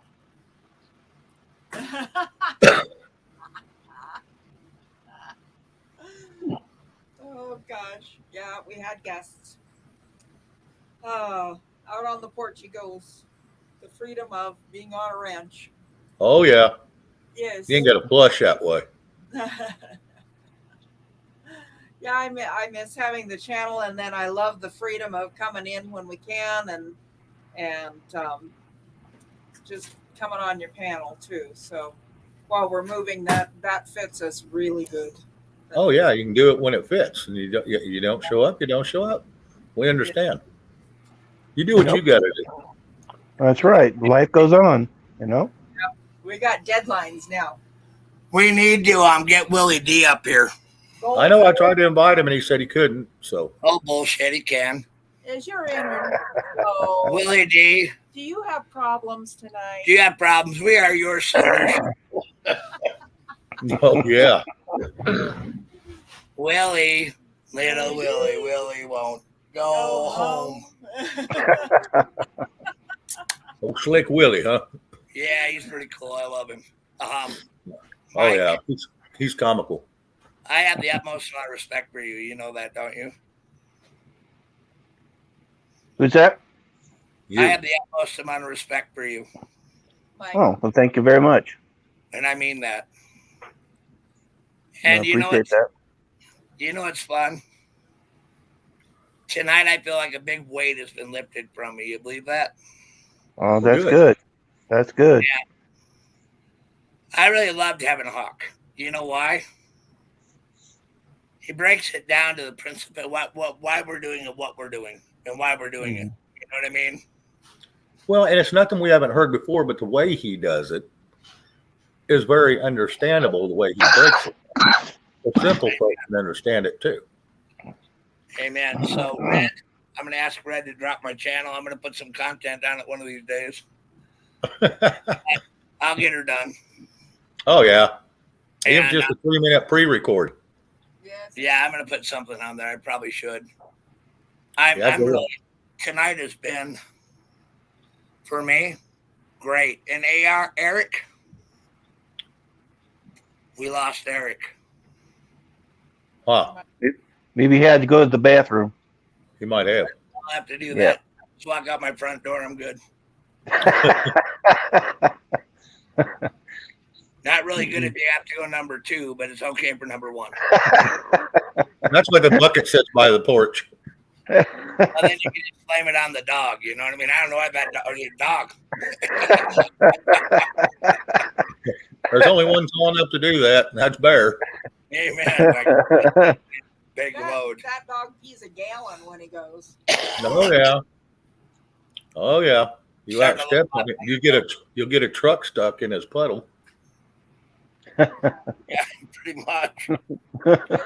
His chest has barreled to twice the size, twice the thickness. That was awesome. Grew sideways. Who's that? Bear. Oh. He has packing weight on. Well, I've seen what you feed him every day. He's probably eating more table scraps than he's ever seen in his life. Yeah, thanks. He's getting more than you are. We're a firm believer that if we go into survival mode, we want him to bring food back and share with us like we shared with him. Yeah, let's count on that. I was bringing it back and got hungry halfway back, so I ate it. Yeah, pretty much. We're going to get him just to cook meat with spices on it, and he won't eat it raw. Yeah, so he'll bring it on for us to clean it. Where's the freaking garlic?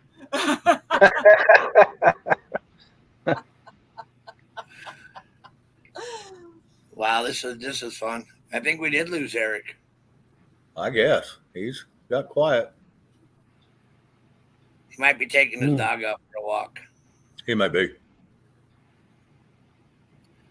Yeah, I wasn't sure if I was gonna come up or not because my because of my lungs. So, but I just Right. wanted to come up and hang out with you guys for a bit. We love having you. Oh, absolutely. Yeah, well, I love being here with you guys. I was helping my wife with dinner, and I was hearing everything that I had my tablet on, so I was hearing everything. But I was helping her with dinner, and after we got dinner done, then we sat down and had dinner, and then I had to do a couple things on my phone, and then I heard the information about that, and I thought, well, I'll jump up and say hi and hang out for a bit, and if they want to hear the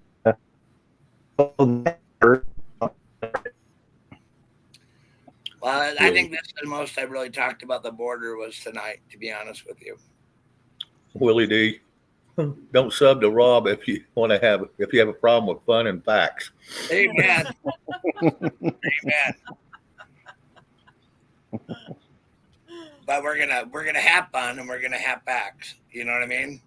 Uh-huh. And see, when me and Shane were talking, and Shane and I, or whatever, however we want to do this, we have to be PC, right? Right. We decided we were going to try to build a community, right? A strong community. And with no division. With no division. You know what I mean? We're so tired everybody gets tired of the division. I'm sure you do too, Mike. Well, yeah, boy. I live in a senior complex, and oh boy, we have some lost people around here. Yeah, thanks. Man, I had some people in here. I had my American flag out here, and they were coming out and they're complaining because of my American flag out here. I said, "Are you freaking nuts? I served our country, so your butt could be free, and to be able to say things that you want to say, like you're saying right now, but then you want to say, well, take it away. Have you lost your cuckoo mind? No, yeah, I'm not taking my flag down. Amen. I'm not either. Nope. And, I sat down there and I thought about this, you know what I mean? That flag wasn't free. No.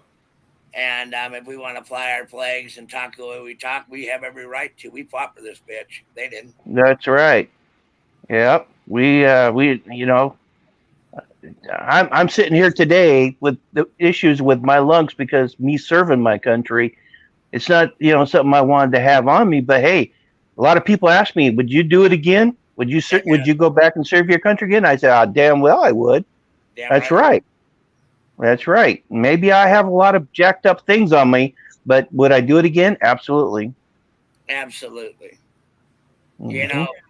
In the Marine Corps, we have the new breed and we have the old breed. You know that, right? Right. And I'm old breed, but I'm old school too. You know what I mean? That's right. Absolutely. And when I look at this stuff, and we have to, I don't know. It got weird here lately because people want to know every little thing we've ever done, right? Mm-hmm. And I figure they ain't got a right to know unless we decide to tell them. Do you think that's probably wrong? No, not wrong at all. You want to tell them, you can tell them. But if I don't want to tell them, I don't have to either. You know what That's I mean? right. Absolutely. And if they don't like what you're telling them, they don't have to listen. Amen. Right. And that's kind of where I'm at. Willie D, are you going to come up on our panel so we can dog you or not? Come on, Willie. You can set up. I believe in you. And for $9.95, you can believe in him too. Was he cooking? Yeah. I haven't bought his subscription yet, so he won't come up anymore. He gave me a taste of it. Now he's teasing me. Yeah, well, you know what? That's just kind of the way he is. And we got to dog him now. Is your smoked meat done, Willie? Did you smoke your meat? Are you done eating? Can you come up now and play with the guys? You can eat and play with the guys too. And Miss Louise. You can do both. Well, you ain't smoking her meat. Anyway. Hey guys, sorry, I had to run out for a sec. I'm back. I noticed because we were going, Eric, and no answer. Well, like Eric. I apologize. We need to find Eric. I was getting really worried about everything. I was about ready to send a search party. No, I'm good. Like that old cartoon box that said, You know, I got an old saying, Rob. When I go out alone, I'm never alone. Amen. Never alone. Amen. Where's Waldo? Right here. I guess when I was a kid in 5th and 6th grade, my mom always bought my clothes at a secondhand store, you know. Yeah. And it was called the Secondhand Rose, and it was a little trailer house right across the street from the school. And that's where I'd get most of my clothes. And I had this shirt. I had a little gal that went to school with me back then, and we was talking one day here. I don't know, it's been a year or two ago. And I didn't, hang out with her too much after grade school because she became one of those highfalutin, stuck-up girls. But we was hanging out and BSing and drinking a beer, and she says, I still remember you wearing that Where's Waldo shirt. She says, you'd wear that thing 2 times a week. I said, well, I didn't know it was Where's Waldo shirt, but it was one of my favorites. And so she gave me crap about that. It looked just like where Waldo wears. Long sleeve striped shirt. I bet you were pretty. Yes. Yeah. In between that and the corduroy pants, I had it going on. You were there, brother. You were there. Oh, my mom, she giggled her butt off. Corduroy pants and leisure suits. What about the leisure suits? Oh my God. Polyester leisure suits. Well, I can do one better. In between my corduroy breeches, my Where's Waldo shirt, my mom let me buy it was for $1. It was a pair of shoes, but they were football cleats, the plastic cleats. I'd wear them to school. Yeah. This was Willie D's looking for a link. But anyway, yeah, I'd wear them plastic cleats, and you could hear me coming down the hall. Every step. I had steel cleats. Well, I did when we played football or track. But I'm talking about, what do you play? Oh, I was just going to school in them. Oh my God! My mom didn't care. That's what I wanted to wear. Up on his pottery teacher. That's what that was all about. There you go. All right, got the link. Come on in, Willie D. And you're the next contestant on Shane's Revolving Door. You're the next contestant on The Price is Inflated. Anyway, yeah, I'm in a goofy mood. Next. I should never be allowed a day off. You know that? Look at here. Hi, Willie. He's still wiping groceries off his chin. You're pretty. Hey, everybody, that shit was good. I wish you could have been here. It was delicious. What'd you have? Smoked pork chops. Oh, okay. Yeah. Bone in? Bone in. Oh, yeah. That's not a pork Oh, chop. yeah. That don't have a bone. That's it. It becomes a tough piece of leather. Yeah.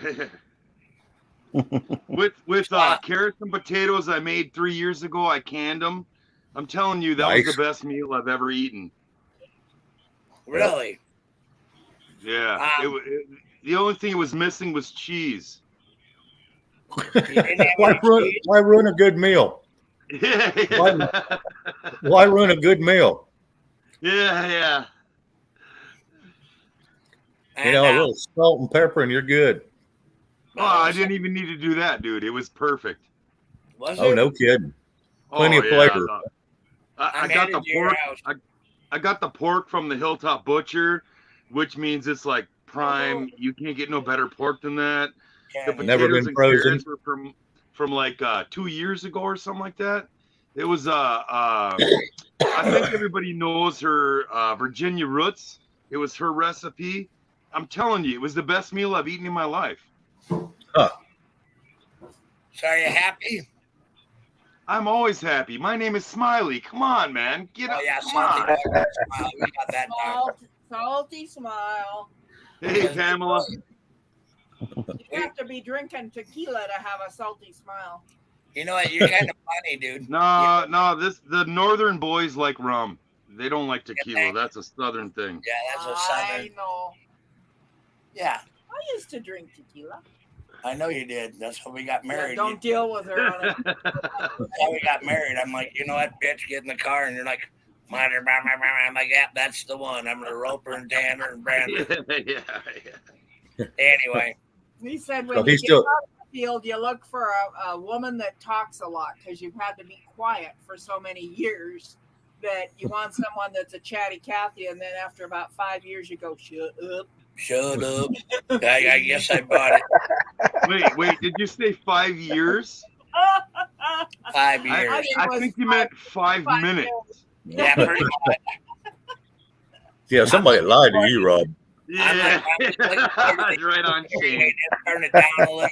You know what I mean? Well, right? Yeah. First day, I really just screwed off all day. You know what I mean? Today was? Today was, yeah. Yep. First day, I didn't do anything other than nothing. Well, what do you think about that? Sucks. Yeah, right. I You've been enjoyed bragging it. about it for 2 hours. Nah, Well, I enjoyed most of it. My dad had an issue with retiring too. He didn't even know what to do with himself. Yeah. Me either. Well, that's why they call hobbies. You know, Well, like, yeah. your hobby, right? Yeah. When your hobby is working, you don't know what to do when you stop. Bingo. So what are you trying to say? Get a hobby, dude. Fuck you. Yep. You're like an old man. You're like the Donald Oh, Duck yeah, guy. I'm old man. You should start whittling. I'm gonna just do that and become Jed Clampett, right? There you go. Split personality. Yep. So anyway, we thought we'd call you up tonight to see how your day went. You worked today? But I got up super. So I worked 12s all week, and then the deal was everybody was going to come in on Friday and work whatever until I get irritated because I run the show. So Okay. I get a text at 11 o'clock this morning that nobody's going to show up. So I sent one back and I called them all pussies and said I was going in anyway. Okay. Well, I went in. So there I was all by myself. And they were like, you can't be here by yourself. And I said, obviously you don't know me very well. Yeah.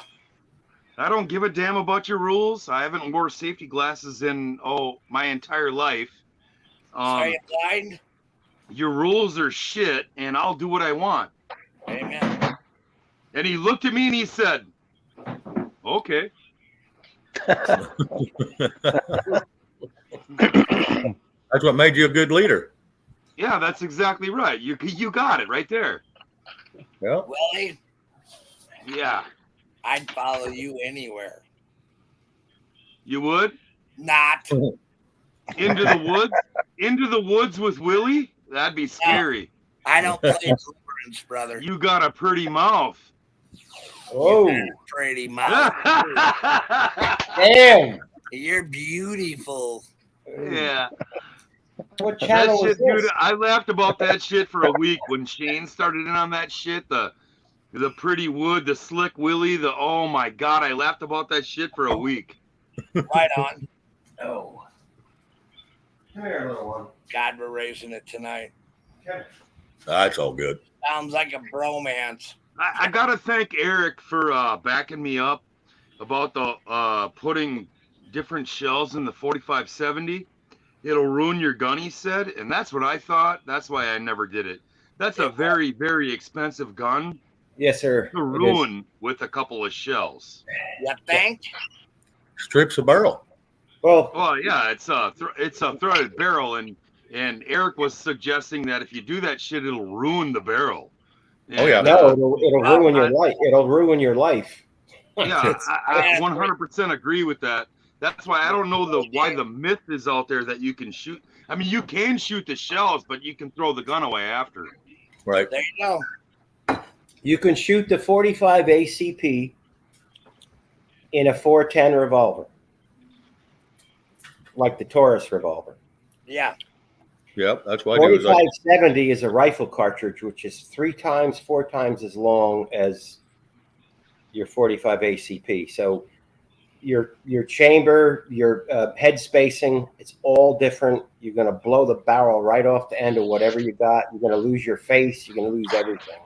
Well, see, it's a very expensive Marlin 4570 lever action. And would you spend a 58-cent shell to ruin a $2,000 gun? Exactly. Did you just buy the new one made by Ruger, or is it an original Marlin? No, Marlin, original Marlin stainless. Okay, awesome. Stainless. I wouldn't. What they told me I could do, and what I said. I grew up on a gun range, and that is not what I learned. So Right. what you're saying is the shit will fit, but it's not legit. Right. It's not made. It's not the barrel and the head spacing is not chamfered for. You're talking a rifle round versus a pistol round. Yeah. That's why I call bullshit too. But nobody, Right. Eric, you're the only person that's answered me in 2 years on that question. You're the first one that did. Now, is the rifle you have? Is it a natural wood stock, or did you get the gray laminated stock? No, it's stainless with black walnut stock. No, it's the real deal. It's a $2,000 gun. Yeah. I would shoot 4570 out of 4570. That's it. So I got the hollow points, because that's what you can buy. Mhm. But most people don't know you can buy the old cowboy lead round. Yep. Yes. And that's super cheap. If you call 75 cents a round cheap, it's certainly better than $2.50 for the hollow point. Mhm. But it's still the same old cowboy round that Clint Eastwood shot for 75% off. Right. But I agree. That's why I asked the question. You would never sub any other round for that gun other than what it was made. Nope. I can add something else. My father bought a trapdoor Springfield back in the 80s, and it dates to a little past Custer's time. And that's a 4570, but there's a company called Steenel, and they will make a lower pressure round, even though it's capable of shooting high pressure, but it's an antique. So why put it through the, why push it limits? So, everything's backed way off. Something that's running at 900 feet per second is now only at 750. So, all depends upon what you're doing, So, and you've got a lot of options. I mean, you can go up to 450 grain in the 45, maybe even more. Every month they come out with something different. Yeah, but that's a really expensive gun to be playing around with, though. Exactly. Are you a hunter? You could just buy the round that goes with it, and the lead cowboy round, and it's the same shit. You're just a retard if you ruin that. Right. The cowboy action rounds are specifically loaded less, so you can get around either on a horse or if you're doing 3-gun, so you can whack. It's like a 435 or something like that. Okay. 435 round. So it's really 435 grain you're talking about, right? Yeah. It's super low. It's basically shoot through the bushes. That's what it's for, Right. No more than 50 yards. That's what the gun is for. Right. I don't know why anybody would try and hunt with it. It's a loud noisemaker. It's a cannon. Yeah, exactly, Eric. Yep. But But they were trying to tell me you could shoot this and you could shoot that, and I was like, you don't get it. That gun is more than your fucking car is. Yeah. I mean, I didn't buy the cheap fucking Ruger style. Mine's the top of the fucking line. Right. Yeah, I'm a big Marlin fan. All right, I'm gonna tell Steve, right? So Eric already knows the Marlin is no joke. Yeah, it is. Oh yeah. I don't like to talk about what I got, but I know Marlins. Yeah, they're a good product. And then when they sold out, when Remington bought them, and then they fired everyone up in North Haven, Connecticut, and took it over. And they didn't use their same machines and tooling, and they went to their new stuff. They ruined the Marlin line. They ruined it for like 5 to 6 years. And then finally it came back, and then finally Ruger stepped up, which is an awesome company, Ruger. And it took them a while, but to a point on Ruger, though, you got to be careful what you buy on that too. Yep. Well, most of those are 10,000 round guns. After 10,000 rounds, it's a fucking right. stick. Rob, are you talking about semi-auto rifles or? Yeah. Yeah. No, I'm talking about how Ruger got the acquisition to Marlin just to make the lever actions. The stainless steel. Ball game, so I'm kind of out of my league. Right. I do want to say one thing to Steve Pence, right? Oh, a hollow point depends on the application. You know what I mean? Steve Pence is in here. Hey, man, how's your wife and my kids? They're doing fine. They're doing fine.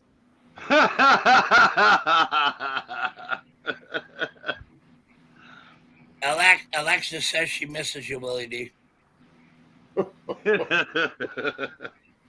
It's an ongoing joke, everybody. We've been playing this joke for like Willie a year D. now. So Willie D.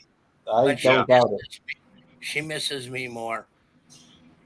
What? Elmer Fudd? I look like Elmer Fudd? Put your chrome top on there, your fucking turtle hat. Why don't you fuck off? All right, I will. Damn. Look, Eric, tell me this isn't Elmer Fudd. Willie D, I'm in my chatting position with you now. Elmer Fudd, we're going to go fight some wabbits. Okay, wabbit. Willie Wabbit. Don't kill the wabbit. Don't kill the wabbit. Wabbit. Willie Rob, D. you're great. Well, I just happen to have that turtle shell here. You know, it's a funny joke on that one, but anyway, I am prepared. We don't know what for yet, but he is prepared. So I'm glad that you're coming up here 2 weeks ahead of time because they're saying the snow's going to fall early this year. So. Oh, so what, dude? Don't be a wiener. Yeah, but you're a southerner now. Snow will kill you. You know what? You know what? A fucking soft little pussy. Okay, I am. I'm soft. Want to come rub it, baby? I can't wait till you come up here, man. You're going to be, I can throw a rock and hit your place from here. It'll be fun. Oh, you guys are funny. We're going to do some lives on the lake, and we're going to do lives. Oh, yeah, it's going to be a good time. You think? We'll even drag Shane and them in on this shit. Yeah, we're bringing Shane with us when we come up. I got plans, brother. There you go. Okay, Salter, I got a little info for you. Yeah. We need info over here. The S&W governor, okay, that'll do the 410, 45 ACP, or the 45 Colt. Yeah. You're going to run all three. Bang, bang, bang, bang, bang, bang, bang. But not in a Marlin rifle. The Marlin rifle only take right. Yeah, so, yeah. And the other company that makes something similar to that is Taurus, but that'll only shoot the 410, and it'll only shoot the I believe it's the 45 Colt. If you wanted to use the ACP, you need moon clip because it's rimless. So yeah, it's a 45 Colt long rifle because that's what I've got. Right. Yeah, it accepts the longer shells. You get right, but you get a lot of disinformation from people. Oh yeah, that's why I was asking. I was asking people that knew shit about guns, about the myth, and you can, but you shouldn't. You think? I gotta throw something at you, Willie D. All right? Yeah. Steve Pence just wrote back. This is from Alexis. She said you're hung like a tadpole and keep dreaming. Hey, I still got it done. They're still my kids. There you go. Yeah, that was back when it was bigger.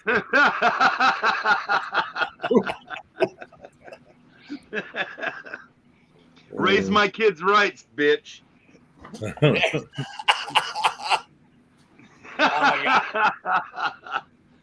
I love Steve Pence. He's great. He is. We all remember what it was, Rob? We all rode the short bus. Who was driving? Go ahead. I don't know who was driving. Nobody was driving. We were just on the short bus. You think? We sit down here, I've had a good time. I'm glad you came up, Willie. You know what I mean? We're kind of getting carried away, but that's all right. Shane's going like, my God, are these guys ever going to shut up? No, I'm going to probably end the live stream here soon, but we can stay backstage. Well, we can do whatever. I really live by if you ain't laughing, you ain't living. And that's really the truth. Oh, yeah.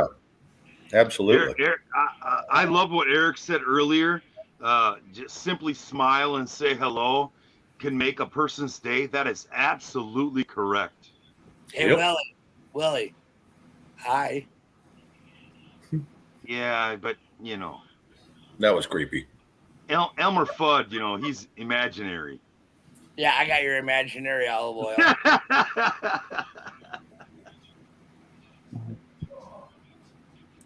I wish my hours were different so I could fuck with you guys every day. Come on.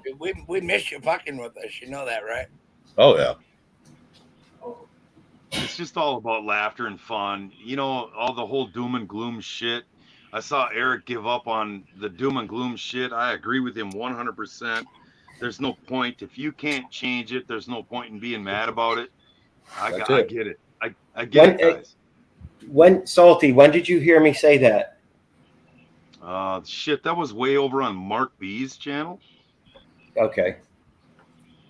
You remember the guy that thinks bacon is basically his kangaroo ass that's sliced off the backside, right? Yeah.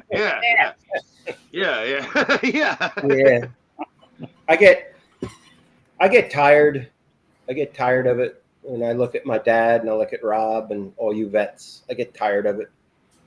Yeah, I'm with you, man. And I'm not a vet. I signed up. I did what I was supposed to do, but my calling took me another way.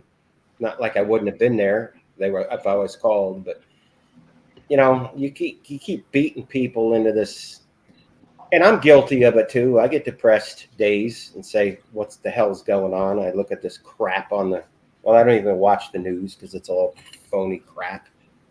But the guys that are vets, you got a set of stones, man, because what you've done and what you're watching right now.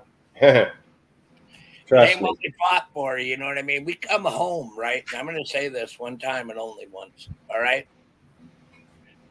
We come home to a trial like no other trial. You know what I mean? You get home, everybody wants to know what you've done or where you've been or whatever, right? And you're trying to get over it. Right. Am I right or wrong, Mike? Correct. And if we don't know you, we're not going to tell you shit anyway. You know what I mean? That's correct. Yep. And even the ones we do know, we don't tell them much. Because we can't. Because it's a nightmare. Well, it's not just that. It's just they would never understand. You know what I mean? Correct. And that's kind of where I'm going. And I think Mike would agree with that. You can talk about it, but they're not going to understand it anyway. Yeah. And when we try to make them understand, they just get mad. You know what I mean? Mm-hmm. And I'm going to be really straight. I've been on this border and I protected what I could. You know what I mean? And I took my blows and I'm all right with it. It was everybody else that wasn't. You know what I mean? Does that make any sense? Yeah. Yep. So then I sit there and I go like, oh my God, I got to explain this. I got to explain that. Well, I'm thinking, we have a code of conduct when we're in the Corps, and he had the same one. What goes on in the field stays in the field. You know what I mean? And that's how we get through. And people don't understand that. They're like, why can't you talk about it? We don't want to. And when you do want to, then they don't want to listen anyway. So you're always fighting this battle, and you're like, damn, I just want to be normal. I just want to be a civilian. I just want to be on with life. So when I got on the ranch, that healed me. I mean, I hate to say it, it did. But when I sat down and I thought about all these things, right? We like to laugh. We like to live. We like to breathe. And we appreciate it when people tell us thank you for your service. But we appreciate the freedom we have because of it. Am I right or wrong on that, Mike? Absolutely. So when you were talking about your friend, right, I wasn't about to have that taken down, right? Like it was nothing. Yeah. Too many things we disregard and some things we have to hold on to. And when I look at these things and I look at the people, I'm not a crier, dude. I'll make it through no matter what. But that's me because that's my attitude. And I know a lot of times if we adjust our attitude, we can have a better life, right? Absolutely. But nobody has the right to dictate how we live, how we think, and how we act. They don't. Because those are all our freedoms. You know what I mean? Right. And if you don't maintain those freedoms, what do you have? Chaos. Chaos is right. Yep. So we went to war to fight and get away from the chaos. But then you come home and it's more chaotic. You know what I mean? Yeah, no, it's more now about my feelings. Yeah, fuck your feelings. I don't care about your feelings, Willie. I love you, though. Well, yeah, but I get it, though, man. It's literally about my feelings, what I feel about it. I should have a voice in it because, I'm a purple-haired fucking retard, Yeah. Oh, God. I got you. But guess what?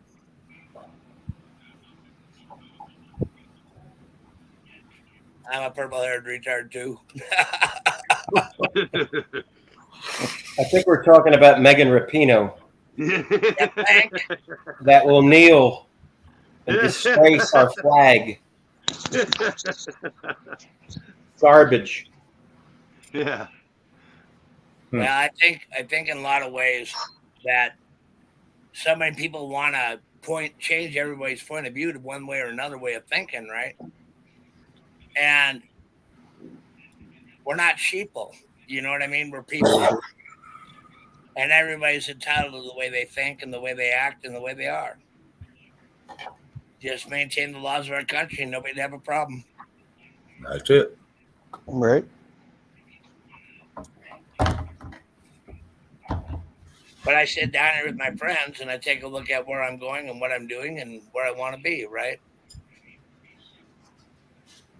Where's a better place to be than our country? Well, I wouldn't think.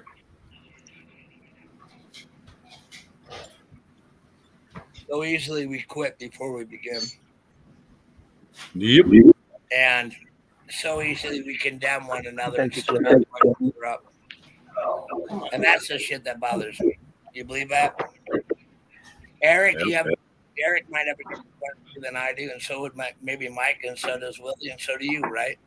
What? I'm sorry, I walked away. What's that, Rob? I said we all have different points of view. Everybody on this channel has a different point of view when it comes right down to it, right? Yeah. And we don't always agree on everything, right? Well, don't make us hate each other. That's what makes it unique, right? Yeah, and it doesn't make us enemies either. Oh no, That's right. That's right. Yeah, well, but it's really not about our feelings. It's about our points of view.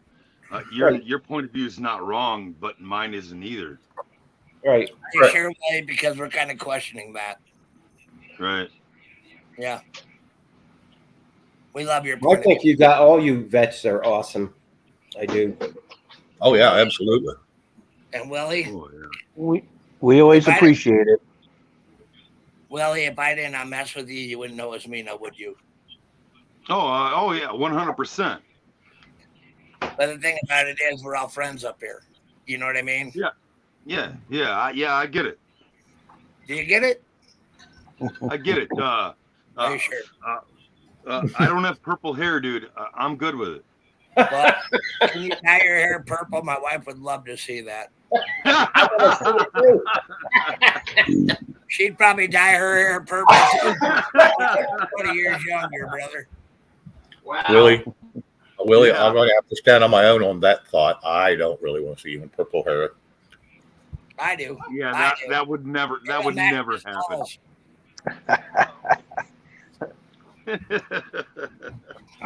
Because that shit seeps into their brain, and that's why they're fucking retarded.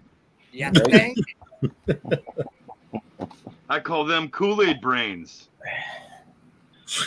Yeah. Hey guys, listen. I want to show you a picture of my pop. Right Oh, on. what? Obviously, I've covered his name just for for privacy You're reasons. not do it. And that's at 45th Screaming Eagles, and he's just well. And I don't know if this is going to work right, but let's see if it. You tell me if it shows up. Let's see. Okay, Let me make Shane, it large. full screen, Shane. Yeah, that's what I'm doing. Now go up just a little bit. Oh yeah. Okay. Yeah, you got a reflection on your computer. Dip it back a little Here bit. you go. There Oh, you no. Go back just a little bit and keep an There you angle on it. go. There you go. Yeah. There you go. There Perfect. There's my daddy There you right go. there. Oh, Right. hell yeah. There The he hell is is. holding in his hand? That's the Korea. That's the Korea boy right there. Oh, wow. The stump is always the important part of the picture, man. That's Yep. some serious shit. Yeah, it is. Well, Wow. And when was I that? love it, Eric. 51 thank your to dad for me, man. 51 to 53. 51 to 53. Yep. And he was thank stationed your dad. where? He's in Korea. Okay, he was in Korea. Okay. Hey, thank your dad for me, man. Thank you, Dad, for me too.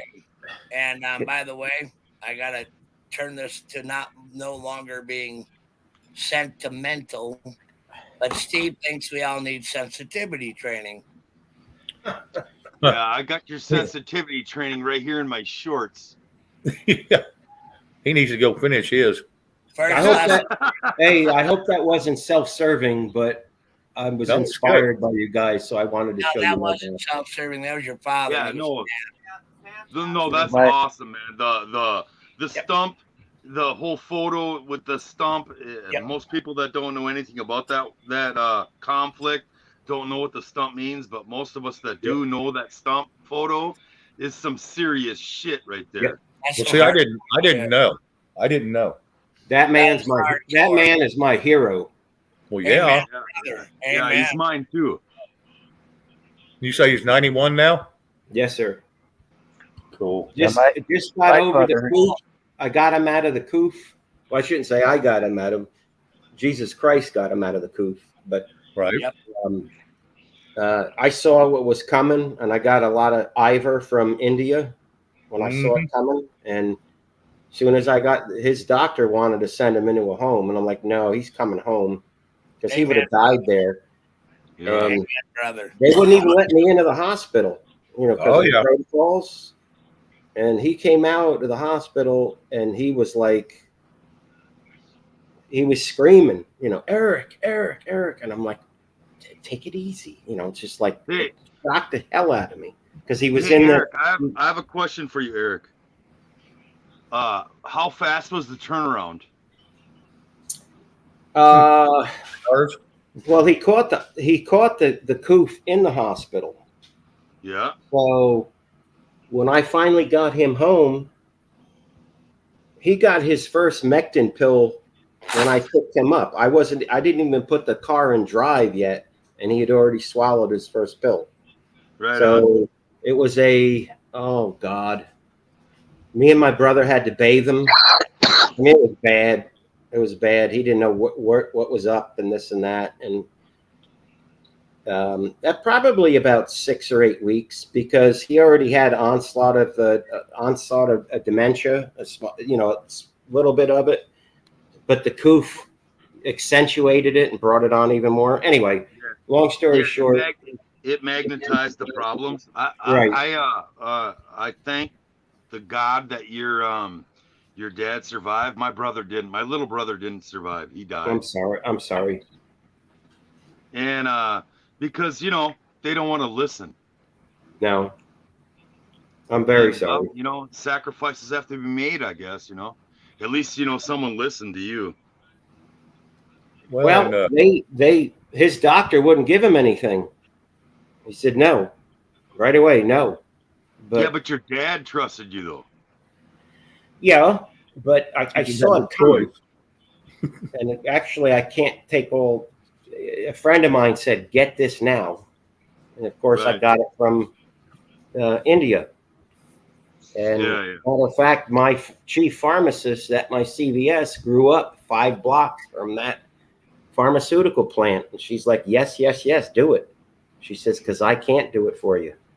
So, like when I take them out to dinner, I'll give it as a prophylactic, just to keep things, at bay. Yep. And but yeah, I'm sorry, Willie. I'm sorry.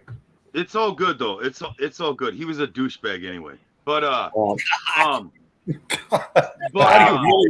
just want you guys to know that that hydro, that chlora kind of Yeah, yeah. They sell that shit in the Mexican airports like Tic Tacs. Sure. But it's fucking illegal everywhere else. Right. Well, that's because down there, Big Pharma doesn't rule down there. It only rules here. Yeah, that's so fucking sad, man. Yep. Very sad. So. All right, guys. Yeah, my dad, he served in Korea. I'm going to shut down the live. Red, if you want to pop up. Did you grab the link, Red? If not, I'll drop it to you. Well, I'm going to drop the live, and you can come up here with us if you want. Pretty bad when Shane's panel pisses him off. You're gonna drop the live and you guys out. Oh no! I think he's going almost. Wow, he's going almost 4 hours. Wow. Yeah, he's about to time out. Oh no! Nowhere close. No? Okay. Nope. Trust I gotta me. go mix the drink. I'm staying in here, but I'm gonna step over and mix a drink. Yeah, Red needs the link, Shane. You don't need to give me an excuse. Get her did. Get her done. We'll talk to your walls. And hold on, right? I gotta throw something at Steve Pence. Okay. So Steve, you gotta really learn to stay in your pay grade. And your two thing, right?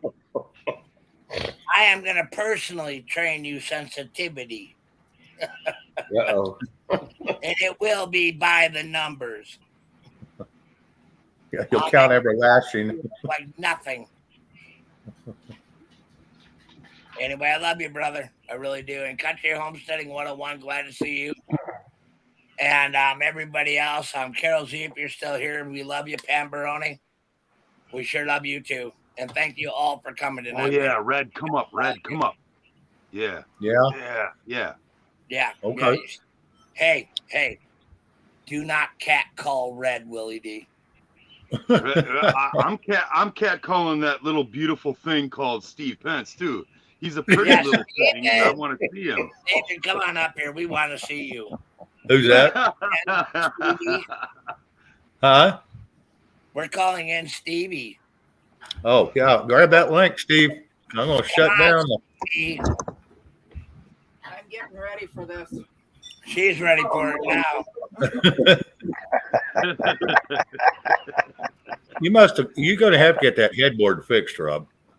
You think?